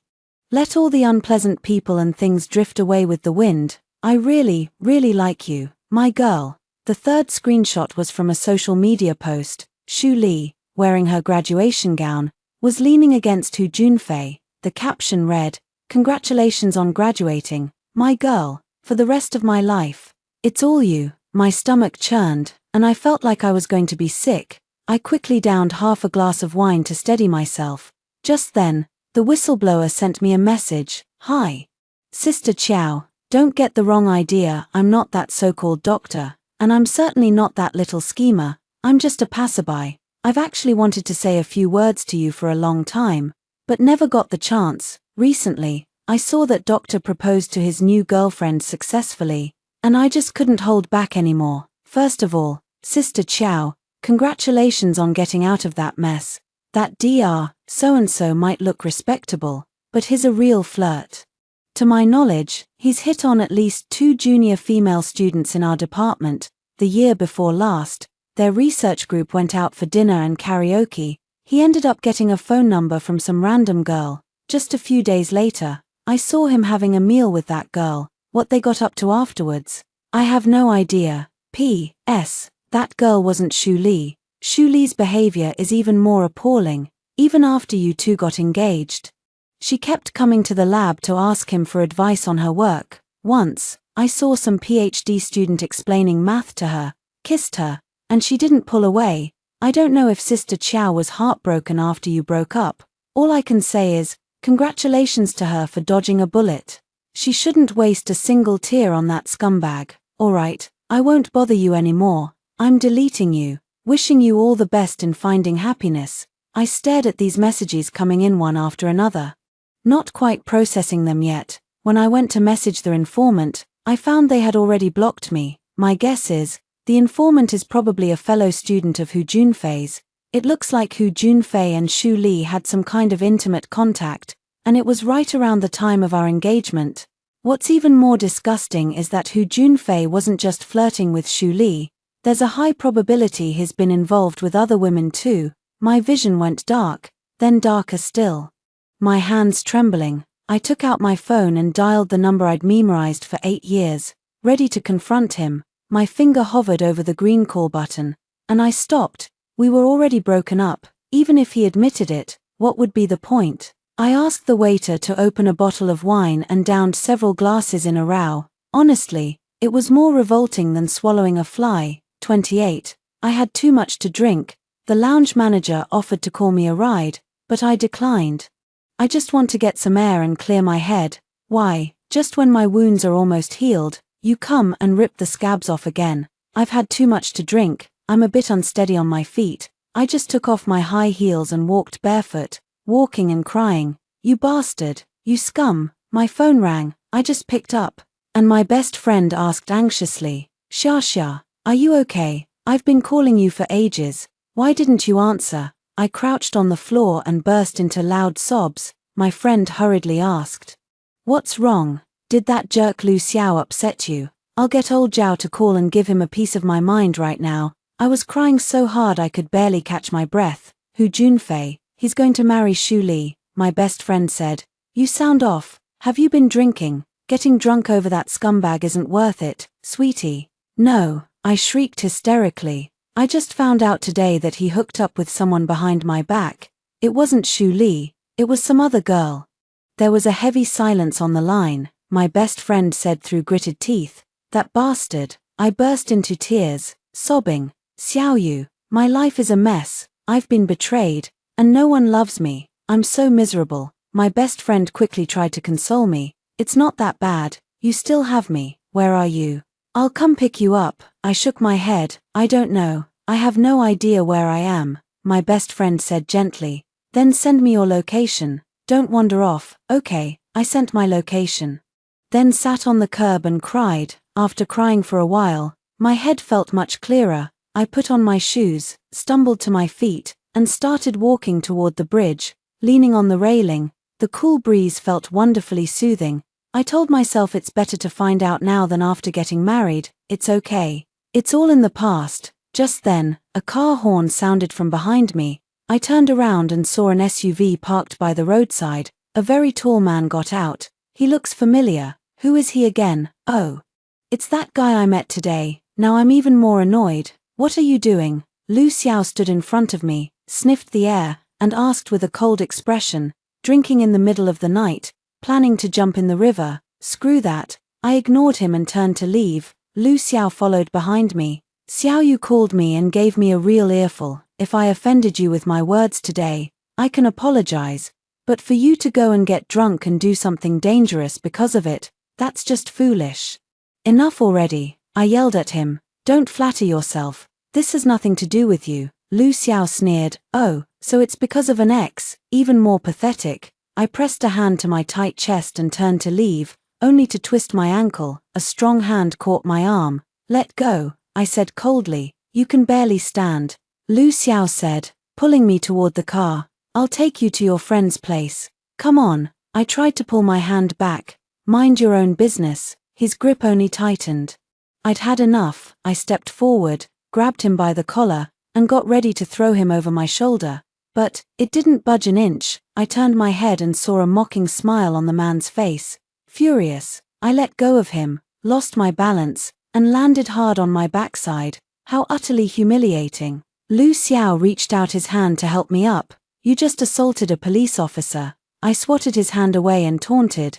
Then go ahead, cuff me. Lu Xiao chuckled and leaned down to help me. All right.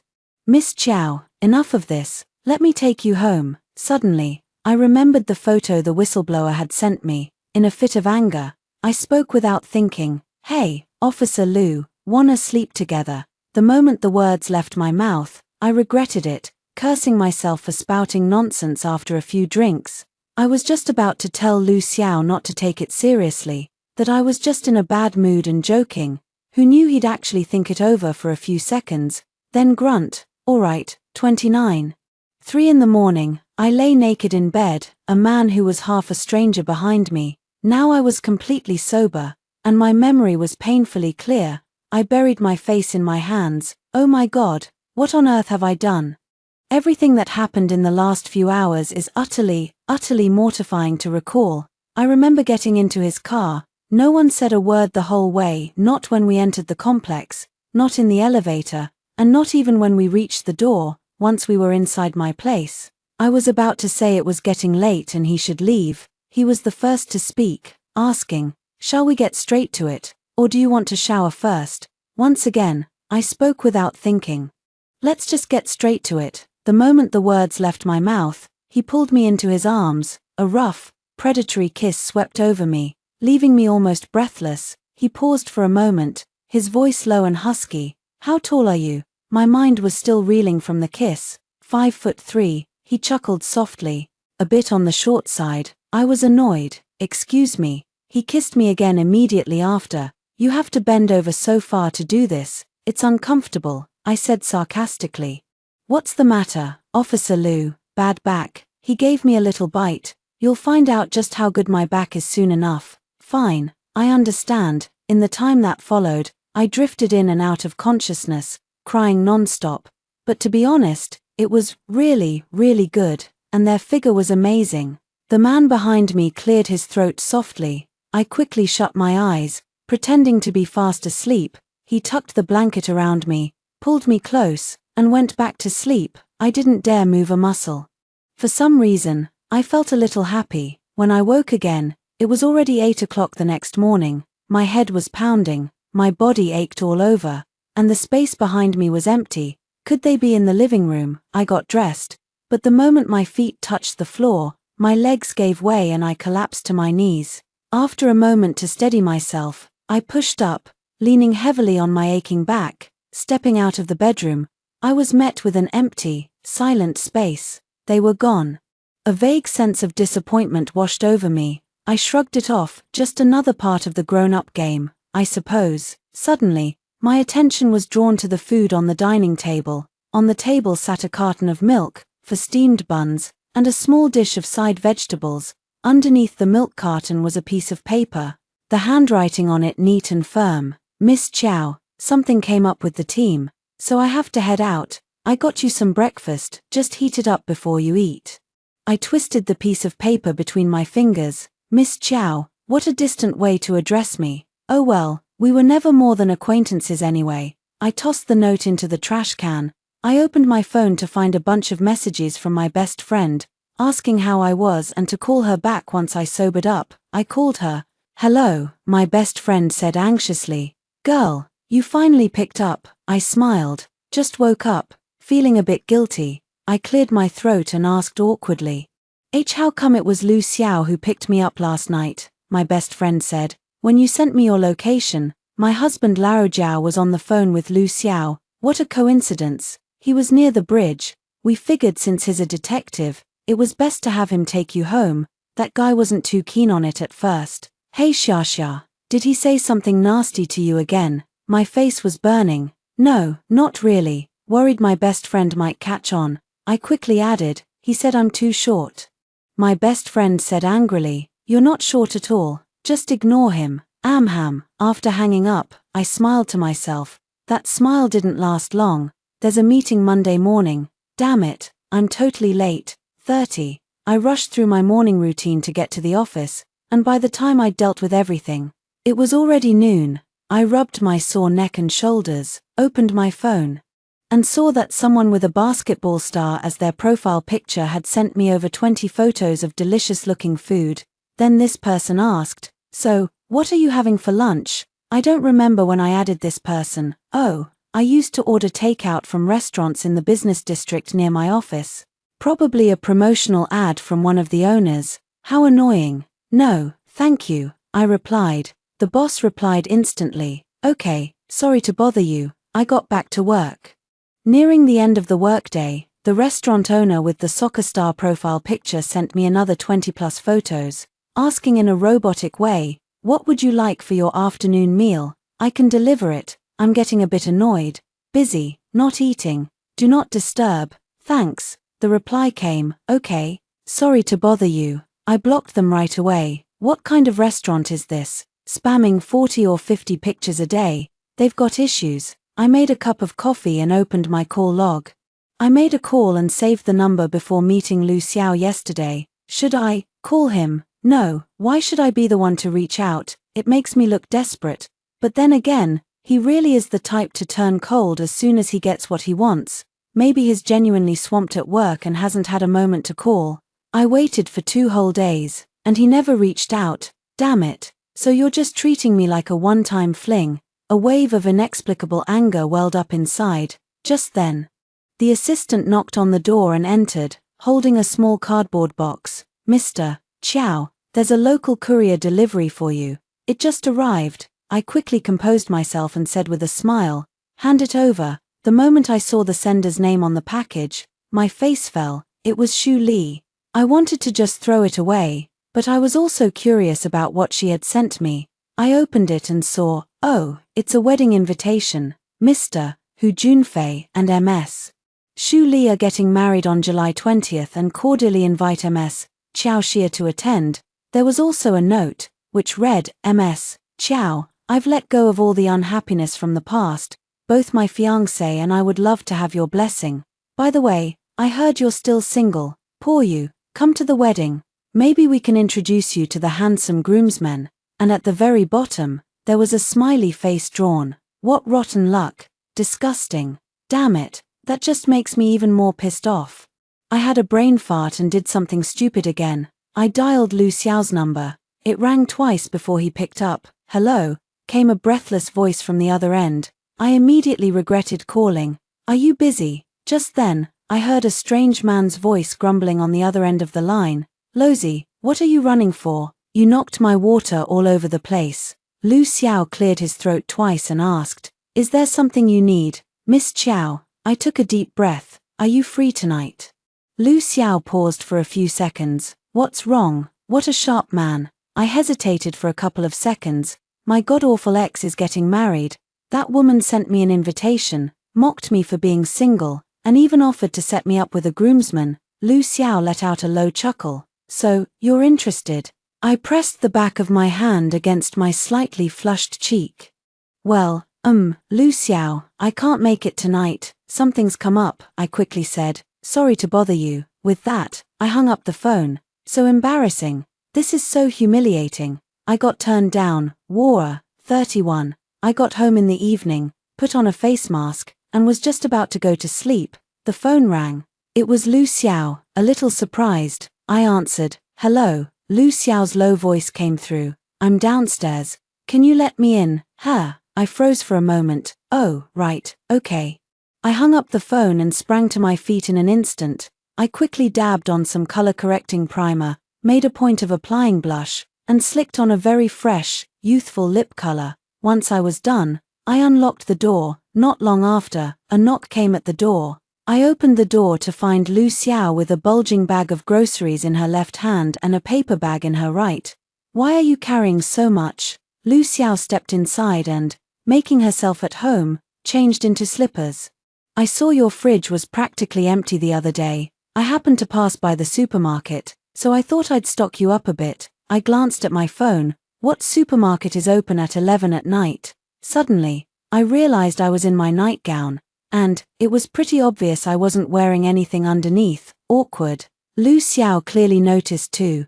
Clearing his throat. Have you eaten? He asked. I've eaten, I replied, still hungry. I can make a late-night snack, he asked again. I'll gain weight. No, thank you, I answered once more. Lu Xiao held up the bag. Then I'll put it in the fridge for you. I stepped aside to make way. All right, he was busy in the kitchen. I hurried back to the bedroom to put on a bra. By the time I came out, he had already put the dishes away. Our eyes met, and we both felt a little awkward. I gestured toward the bathroom with my chin. You go ahead and shower first. Lu Xiao's lips curved into a slight smile. I already showered at the dorm. Me, oh. The tension in the air was palpable. I put my foot in my mouth again. Maybe you should. Wash up again. I need a moment to brace myself. Lu Xiao took my hand. Let's go together. And then things took a strange turn. The bathroom, the living room sofa, the bedroom, and finally back to the bathroom. By the time we went to sleep, it was already 2 in the morning. I finally found out what was in his paper bag, his pajamas, a razor, and other daily necessities. You came prepared, kid. 32. We lay in bed, basking in the afterglow. I guess we've graduated from acquaintances to something more familiar now. I couldn't help but laugh out loud. Lu Xiao's voice was low and gentle. What's wrong? I wrapped my arms around his waist, giving his abs a quick feel. Last time you grilled me about my background. Now it's my turn to interrogate you. What happened with you and your ex? Lu Xiao was silent for a few seconds. Her first love came back. She left me at our engagement party and ran off with him. I teased. I never would have pegged Officer Lu as a novel reader. Fine. Keep your secrets, Lu Xiao said through gritted teeth. It's true. Holy crap. I leaned on his chest, staring at his face. Wow, just how stunning was this white moonlight of yours? I can't believe your ex actually let you go, Lu Xiao snorted coldly. She's pretty average looking, but she's got a PhD from a top university. My ex said she doesn't care about looks. What she wants is a deep, soulful connection. Fucking PhDs. I rolled my eyes too and joined in the cursing. Fucking PhDs. We looked at each other and burst out laughing. I guess this is what they mean by misery loves company, strangers bonded by shared misfortune. I asked curiously. So, how many times have you dated since you and your ex broke up? Lu Xiao shook her head. Work's been crazy. Haven't had the time. Oh, I said, gathering my courage to ask. Well then, how many times have you hooked up?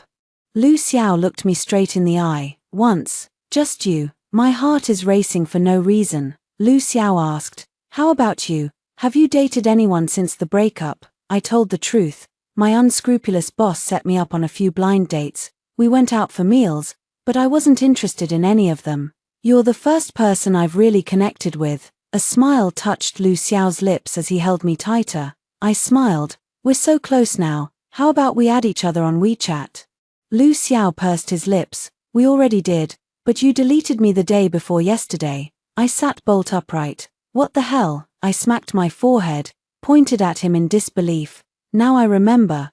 Are you the guy with the basketball star profile picture who sent me dozens of food photos? Lu Xiao nodded, his long arm reaching over to the nightstand to pick up his phone. He opened WeChat and showed me his profile. Oh, it really is him. I was even more surprised. When did I add you? Lu Xiao raised an eyebrow. 2 years ago. Xiao Yu said her best friend had just broken up and wanted to set us up. She gave me your WeChat. I swallowed hard. Oh my god. We added each other 2 whole years ago. At that, Lu Xiao also sat up, pinched my chin, and adopted a mock-threatening tone. So, tell me, why did you delete me? I raised my hands in surrender. I thought you were the owner of a restaurant near the office. You started by sending me dozens of photos and asking if I wanted to eat. I found it annoying, so I blocked you. A clear glint of amusement flashed in Lu Xiao's eyes as he muttered, Oh, I see. I thought you were the type to get dressed and pretend you don't know me. I heard him clearly but pretended not to. What did you say, Lu Xiao? Nothing. Go to sleep. I'm wide awake now. Can't sleep. Lu Xiao's hand found my waist as he suggested. How about another round? I closed my eyes. I'm dead. Lu Xiao, ha ha ha. 33. Lu Xiao and I have established a stable relationship. We're both busy with work, so we don't spend every single day clinging to each other. Whenever he had free time, he'd take the initiative to cook for me. He's actually a really good cook. And when I felt lonely or empty, I'd just text him 111. He'd get the hint immediately, reply 000, buy condoms, and come over for the full service. Gradually, he started leaving more and more of his things at my place: socks, underwear, a toothbrush, a change of clothes, a laptop. Sometimes on weekends, we'd go hiking or catch a movie, but more often than not, we'd just stay in and hang out. 2 months passed like that, and we grew more and more accustomed to each other's rhythms. I realized there was a problem. Neither of us had defined what we were to each other. Were we friends, friends with benefits, or something else? I think I should get some clarity on this. If he only sees me as a short-term fling, then I need to make a choice sooner rather than later. 34. Before we knew it, it was mid-September, and both Lu Xiao and I had signed up for the marathon. I made up my mind to get a straight answer today. The sky was overcast and heavy, threatening rain. Wearing sunglasses and a cropped athletic outfit, Lu Xiao looked effortlessly cool, his powerful, long legs drawing everyone's attention. I took out the sunscreen I had prepared beforehand and started applying it to my arms and neck. Let me help you. Lu Xiao naturally took the sunscreen and began applying it to the back of my neck, smiling as she said, "You haven't forgotten the running techniques I taught you before, have you?" I waved my hand dismissively. "Oh, I'm just here for the fun of it. You focus on getting a good place," Lu Xiao said earnestly. "The ranking doesn't matter. The real meaning is in us finishing the race together." My heart raced. What meaning? Just then, a staff member walked over with a megaphone and announced, "Time's almost up, all athletes. Please get ready." Seriously, of all the times to start, it had to be right now. Lu Xiao and I joined the queue and got ready in position. At the sound of the gunshot, the athletes began to run, some fast and some slow. My mind was preoccupied, so I jogged along at a leisurely pace. Lu Xiao stayed by my side, running alongside me. I chuckled, "You don't have to stick with me. I think my period's about to start, so I'm not feeling great. I'll be running really slow today." Lu Xiao ruffled my hair. "It's fine. The marathon's a long haul. I've got good stamina. I can make a comeback in the middle or later stages. I'll keep you company at a slow pace for now." I turned my head to look at him, my feelings a tangled mess. Damn, he's so handsome. He's totally my type. What if he really just sees me as a booty call? What if one day he suddenly tells me he's found his true love and we should stop seeing each other? I sighed. "What can you do? The world keeps turning without anyone." Lu Xiao asked softly, "What's wrong, Xia? You seem preoccupied. Is work not going well?" "It's okay." I composed myself and glanced at him sideways. "I saw you on the balcony last night, on the phone for quite a while. Who was it?" Lu Xiao said bluntly, "My ex. She's coming back to the country." My heart sank, and a growing sense of unease settled over me. After running in silence for 10 minutes, I asked, "Your ex is back in the country. What did they want by contacting you?" Lu Xiao gave a bitter laugh. "She divorced her one that got away and wants to get back together with me." "What?" I was so stunned by his words that I tripped over my own feet and landed flat on my face. The skin on my knee was scraped and starting to bleed. I sat on the ground, wincing in pain. Lu Xiao crouched down beside me and hurriedly checked my wound. Just then, a volunteer from the roadside approached, carrying a medical kit. "Are you all right, miss?" The volunteer took out saline solution, iodine, and other supplies to examine my wound. "I'm fine." I looked at Lu Xiao and gave an apologetic smile. "I don't think I can run. Don't worry about me. Go on to the race." Lu Xiao took the saline solution from the volunteer and began cleaning my wound. "It's not an important race anyway. I'm not running." His technique was very professional. After cleaning it, he disinfected the wound with iodine and then applied a dressing. As I watched him, a flood of emotions washed over me. He even got engaged to his ex, so their relationship must have been pretty serious. His ex is the one who suggested getting back together. I wonder what he'll do. Just then, Lu Xiao held my arm and helped me up. "How are you doing, Xia? Can you walk?" I tried to take a couple of steps. It hurt a little. "Sure, that works." I thanked the volunteer and pressed on, gritting my teeth. Suddenly, Lu Xiao crouched down right in front of me. I was stunned. "What are you doing?" Lu Xiao patted his own back with the back of his hand. "Hop on, I'll carry you." I glanced around. There were a lot of people on the street, and I felt pretty embarrassed. "Never mind, I can still walk. Don't be stubborn." Lu Xiao simply picked me up and carried me on his back. Sure enough, a wave of cheers and whoops erupted from the roadside. I grew even more embarrassed. Turning my face away to rest my head against his back, he was very clean, with none of those odd smells. Instead, he carried a pleasant scent of sunshine and vanilla. I let out a sigh. Lu Xiao tilted her head slightly. "You've been acting off ever since I mentioned my ex. Spill it." You're too sharp." I hesitated for a couple of seconds, then asked directly, "Would you ever get back together with your ex?" Lu Xiao didn't even think about it. "Absolutely not." A wave of relief washed over me, and a smile touched my lips. But it was quickly replaced by a troubled expression. I wrapped my arms around his neck. "Lozy, can we talk?" Lu Xiao smiled. "Sure, what about?" I pressed my lips together. "I want to know, how do you see us? What are we?" Lu Xiao arched a sharp eyebrow. "And you, what's your take?" I cautiously studied his expression. "I need to know what we are. Are we friends? Are we just sleeping together? Or is it something else? It's important to me. It determines how I plan my life going forward. Lu Xiao came to an abrupt halt. I noticed his face suddenly darken. It was terrifying. What's wrong? I asked timidly. Lu Xiao was clearly holding her breath. I always thought we were in a relationship. I was stunned. Since when did you think that? Lu Xiao's cheeks puffed out. That night, after the blind date, he spat out the last two words through gritted teeth. Oh, I see. Lu Xiao turned her head with a laugh. So, I thought we were dating, but you just thought we were hooking up. My heart felt like it was bursting with fireworks. I wrapped my arms tightly around his neck and giggled. Hehe. Lu Xiao let out a cold snort. I gave him a peck on the cheek. The corners of his mouth twitched upward, but he kept a straight face. Still mad, you know. I leaned in and whispered in his ear. I bought a really sexy set of lingerie. His grin stretched from ear to ear. Alright, you're forgiven. That day, Lu Xiao carried me on his back for the entire marathon. I think I know why now. Why, from the very start of the race, he insisted on carrying me through to the finish. 35. That evening, Lu Xiao and I made it official and announced we were together. My best friend called immediately, demanding we treat her to a celebratory matchmaker's dinner. Consider it done. It turns out that being in a truly healthy relationship can completely transform a person. Lu Xiao and I are a perfect match in every way. Before I knew it, we had been together for 6 months and met each other's parents. We got our marriage license at the end of the year, with the wedding planned for the following one. On Christmas Day, we went to take our wedding photos. While getting my makeup done and feeling a bit bored, I opened Weibo to catch up on the latest gossip. It suddenly hit me back when I was a fan. I created a burner account just to boost my idol's stats.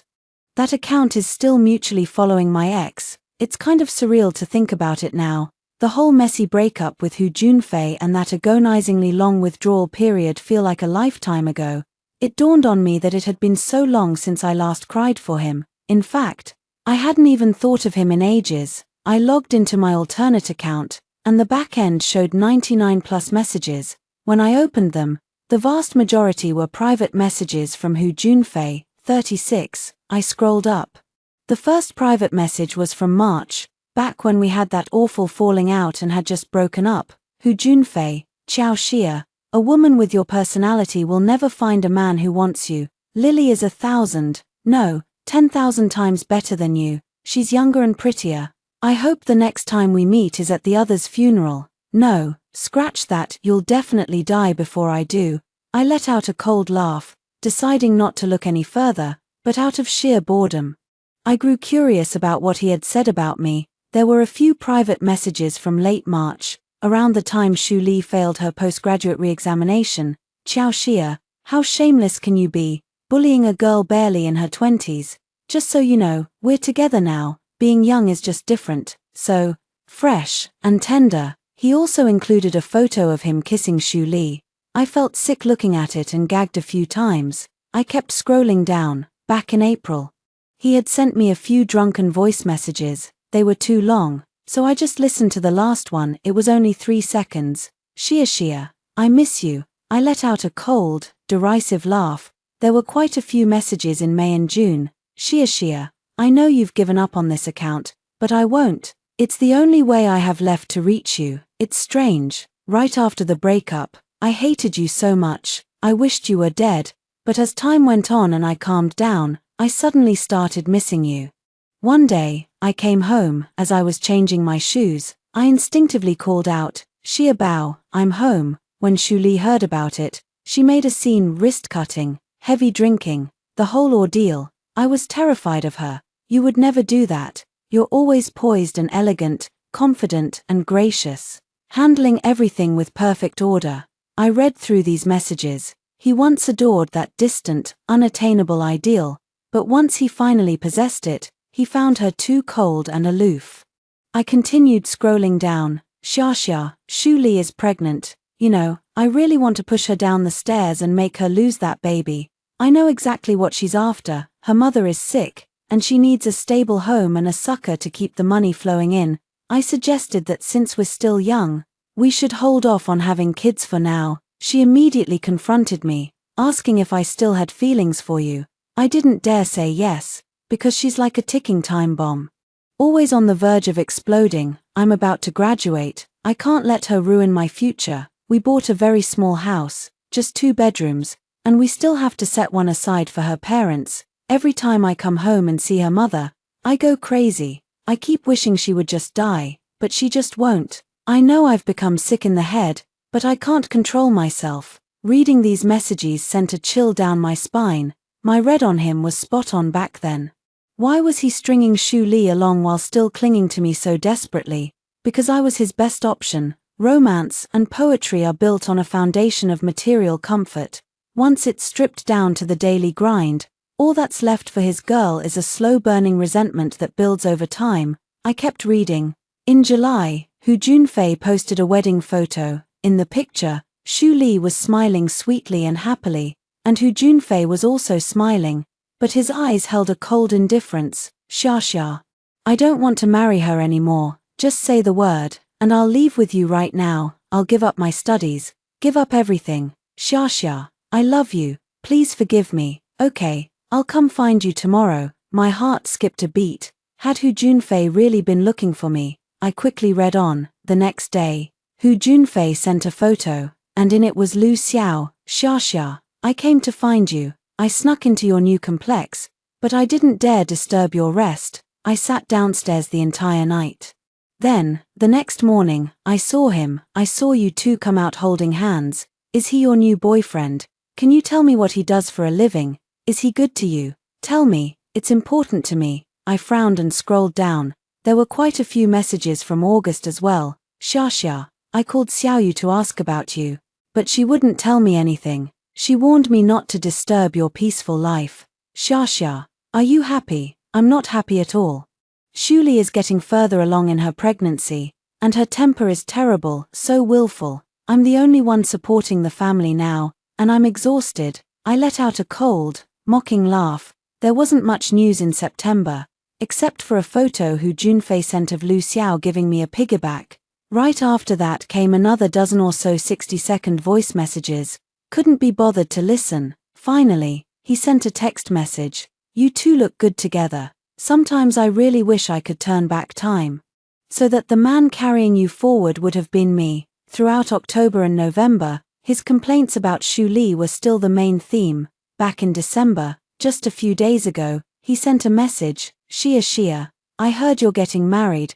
Could you invite me? I know I could never be good enough for you in this lifetime, but could you let me see you walk towards your happiness with my own eyes? I typed with a frown. Don't come, don't bother me. I typed it out, then deleted it. In the end, I deactivated the account. He should get the message next time he tries to slide into my DMs. Just then, the makeup artist paused, turned her head, and said with a smile, "Oh, the groom is here." I turned to look. Lu Xiao, dressed in a sharp, impeccably tailored suit and carrying a paper bag, strode over. So handsome, I was over the moon. Lu Xiao stood beside me, looking down at me for a long moment. My wife is so beautiful, I asked with a smile. Did you just go to get food? Lu Xiao lifted the bag slightly. You said you wanted Zhao's wonton, right? Here you go. Then, with a smile, he said to the staff, I've got milk tea for everyone. Please, you absolutely have to make my wife look like a goddess. The makeup artist, being very tactful, said, Miss Qiao is already a goddess even without makeup. Lu Xiao was quite pleased. Damn right she is. I covered my mouth and laughed. Oh, this guy, 37, after getting married. Lu Xiao and I seemed even sweeter than when we were dating. Whenever we have time, we go out and have fun. We've traveled to many cities together and tried all kinds of delicious food. We've also stayed in plenty of hotels, and even out in the wild. We're planning to have a child by the end of the year. 38. I saw Hu Junfei again in August this year. A mutual friend of ours was getting married, and both he and I were invited. With my arm linked in Lu Xiao's, we were discussing whether to visit the Sanxingdui ruins in Sichuan or the Inshu ruins in Henan for our next vacation. We're both really interested in historical artifacts. Let's go to the Sanxingdui Museum instead.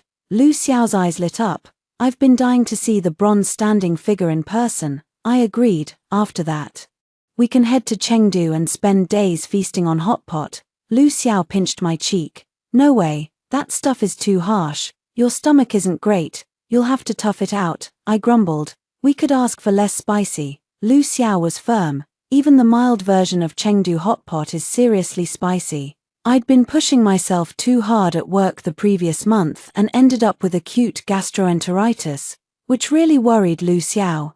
I've been taking traditional Chinese medicine lately to regulate my stomach, and this guy is being extra careful about my diet. He loves hot pot, but he's leading by example and forcing himself to quit it. I tried to negotiate with him. If I go, I'll only take one bite. Lu Xiao pulled me close and said, not even half a bite. Probably seeing how genuinely pitiful I looked, this guy finally relented. How about we just give the food a quick dip in boiling water before eating it then? I scoffed. Might as well just eat plain boiled vegetables at that point. As we were laughing and joking around, I caught sight of Hu Junfei completely by surprise. He was standing at the entrance to the banquet hall, staring at me in a daze. Standing beside him was Shu Li. Shu Li was holding a child. She had put on a little weight, likely from motherhood, and looked rather worn out, but her delicate features were still quite lovely. Xia, Hu Junfei started to step forward. But Shu Li grabbed his arm and held him back. Where do you think you're going? I ignored them, linked arms with Lu Xiao, and we went to sign in and give the wedding gift money together. We entered the banquet hall and took our seats on the groom's side with his family and friends. Xia, over here, my best friend, Xiao Yu, and her husband had arrived early and were waving us over. After taking my seat, I smoothed my skirt and whispered to my best friend. Why do I feel like so many people are looking over here at us? My friend covered her mouth with a laugh. In this whole venue, aside from the bride and groom, you two are the most dazzling couple. He's so handsome, and you're so beautiful. She tapped my leg with her finger and subtly jutted her chin toward the side. I followed her gaze and saw Hu Junfei and his wife sitting at the next table. Hey, don't stare so obviously, my best friend whispered, tugging my sleeve and leaning in with a conspiratorial glint in her eyes. Wanna hear some gossip? 39. My interest was instantly piqued. What is it? She glanced sideways at the next table. Last month, Hu Junfei got detained. I was shocked. What happened to him? Did he and his wife get into a fight and end up at the police station? No, my best friend said, her face lit up with excitement. That scumbag was caught in a vice raid for cheating. He insists he was in a relationship with the woman, that it's been going on for 2 or 3 years, and claims he didn't know she was an escort. I remembered last year, when that tipster sent me a message hinting that Hu Junfei had checked into a hotel with a girl he met at a KTV. Now it all made sense. My best friend wore a look of utter disgust. I'm telling you, that saying is spot on. For every cockroach you see, there's a whole nest hidden away. That scumbag was flirting with Shu Li back then. It definitely wasn't his first time. See, told you so. I turned my head to glance at the next table over. Just then, my eyes met Hu Junfei's. Hu Junfei rose slightly from his seat and gave me a sad, wistful smile. Shu Li slammed her chopsticks down on the table, glaring daggers at Hu Junfei. Her best friend stifled a giggle behind her hand. No matter how rotten things are on the inside, you've got to keep up appearances. You have no idea, Shu Li was practically glued to her husband all day today, putting on this big show of being the perfect couple. In reality, they've had more than one fight at home. Everyone in our circle is laughing at Hu Junfei and her behind their backs. Suddenly, the lights in the banquet hall dimmed. As music began to play, the bride, holding her bouquet, walked slowly towards the groom. I turned my head to look at the next table, where Shu Li and Hu Junfei were still locked in their little battle of wills. Shu Li gave Hu Junfei's arm a vicious pinch. Hu Junfei stared straight ahead, a vein bulging on his forehead from the pain, but he gritted his teeth and bore it. I shook my head and sighed. Shu Li, she could have had a completely different life. Yet she chose the worst possible path. What's it got to do with me? I won't meddle in other people's karma. I'll just focus on guarding my own happiness. I looked ahead. The MC on stage was witty and humorous, playfully teasing the bride and groom, which had all the guests in stitches. At that moment, Lu Xiao took hold of my hand. Without thinking, I leaned into him, our fingers interlaced, as we watched the ceremony together. The MC held the microphone right up to the groom's mouth. "Say it," he pressed. "Do you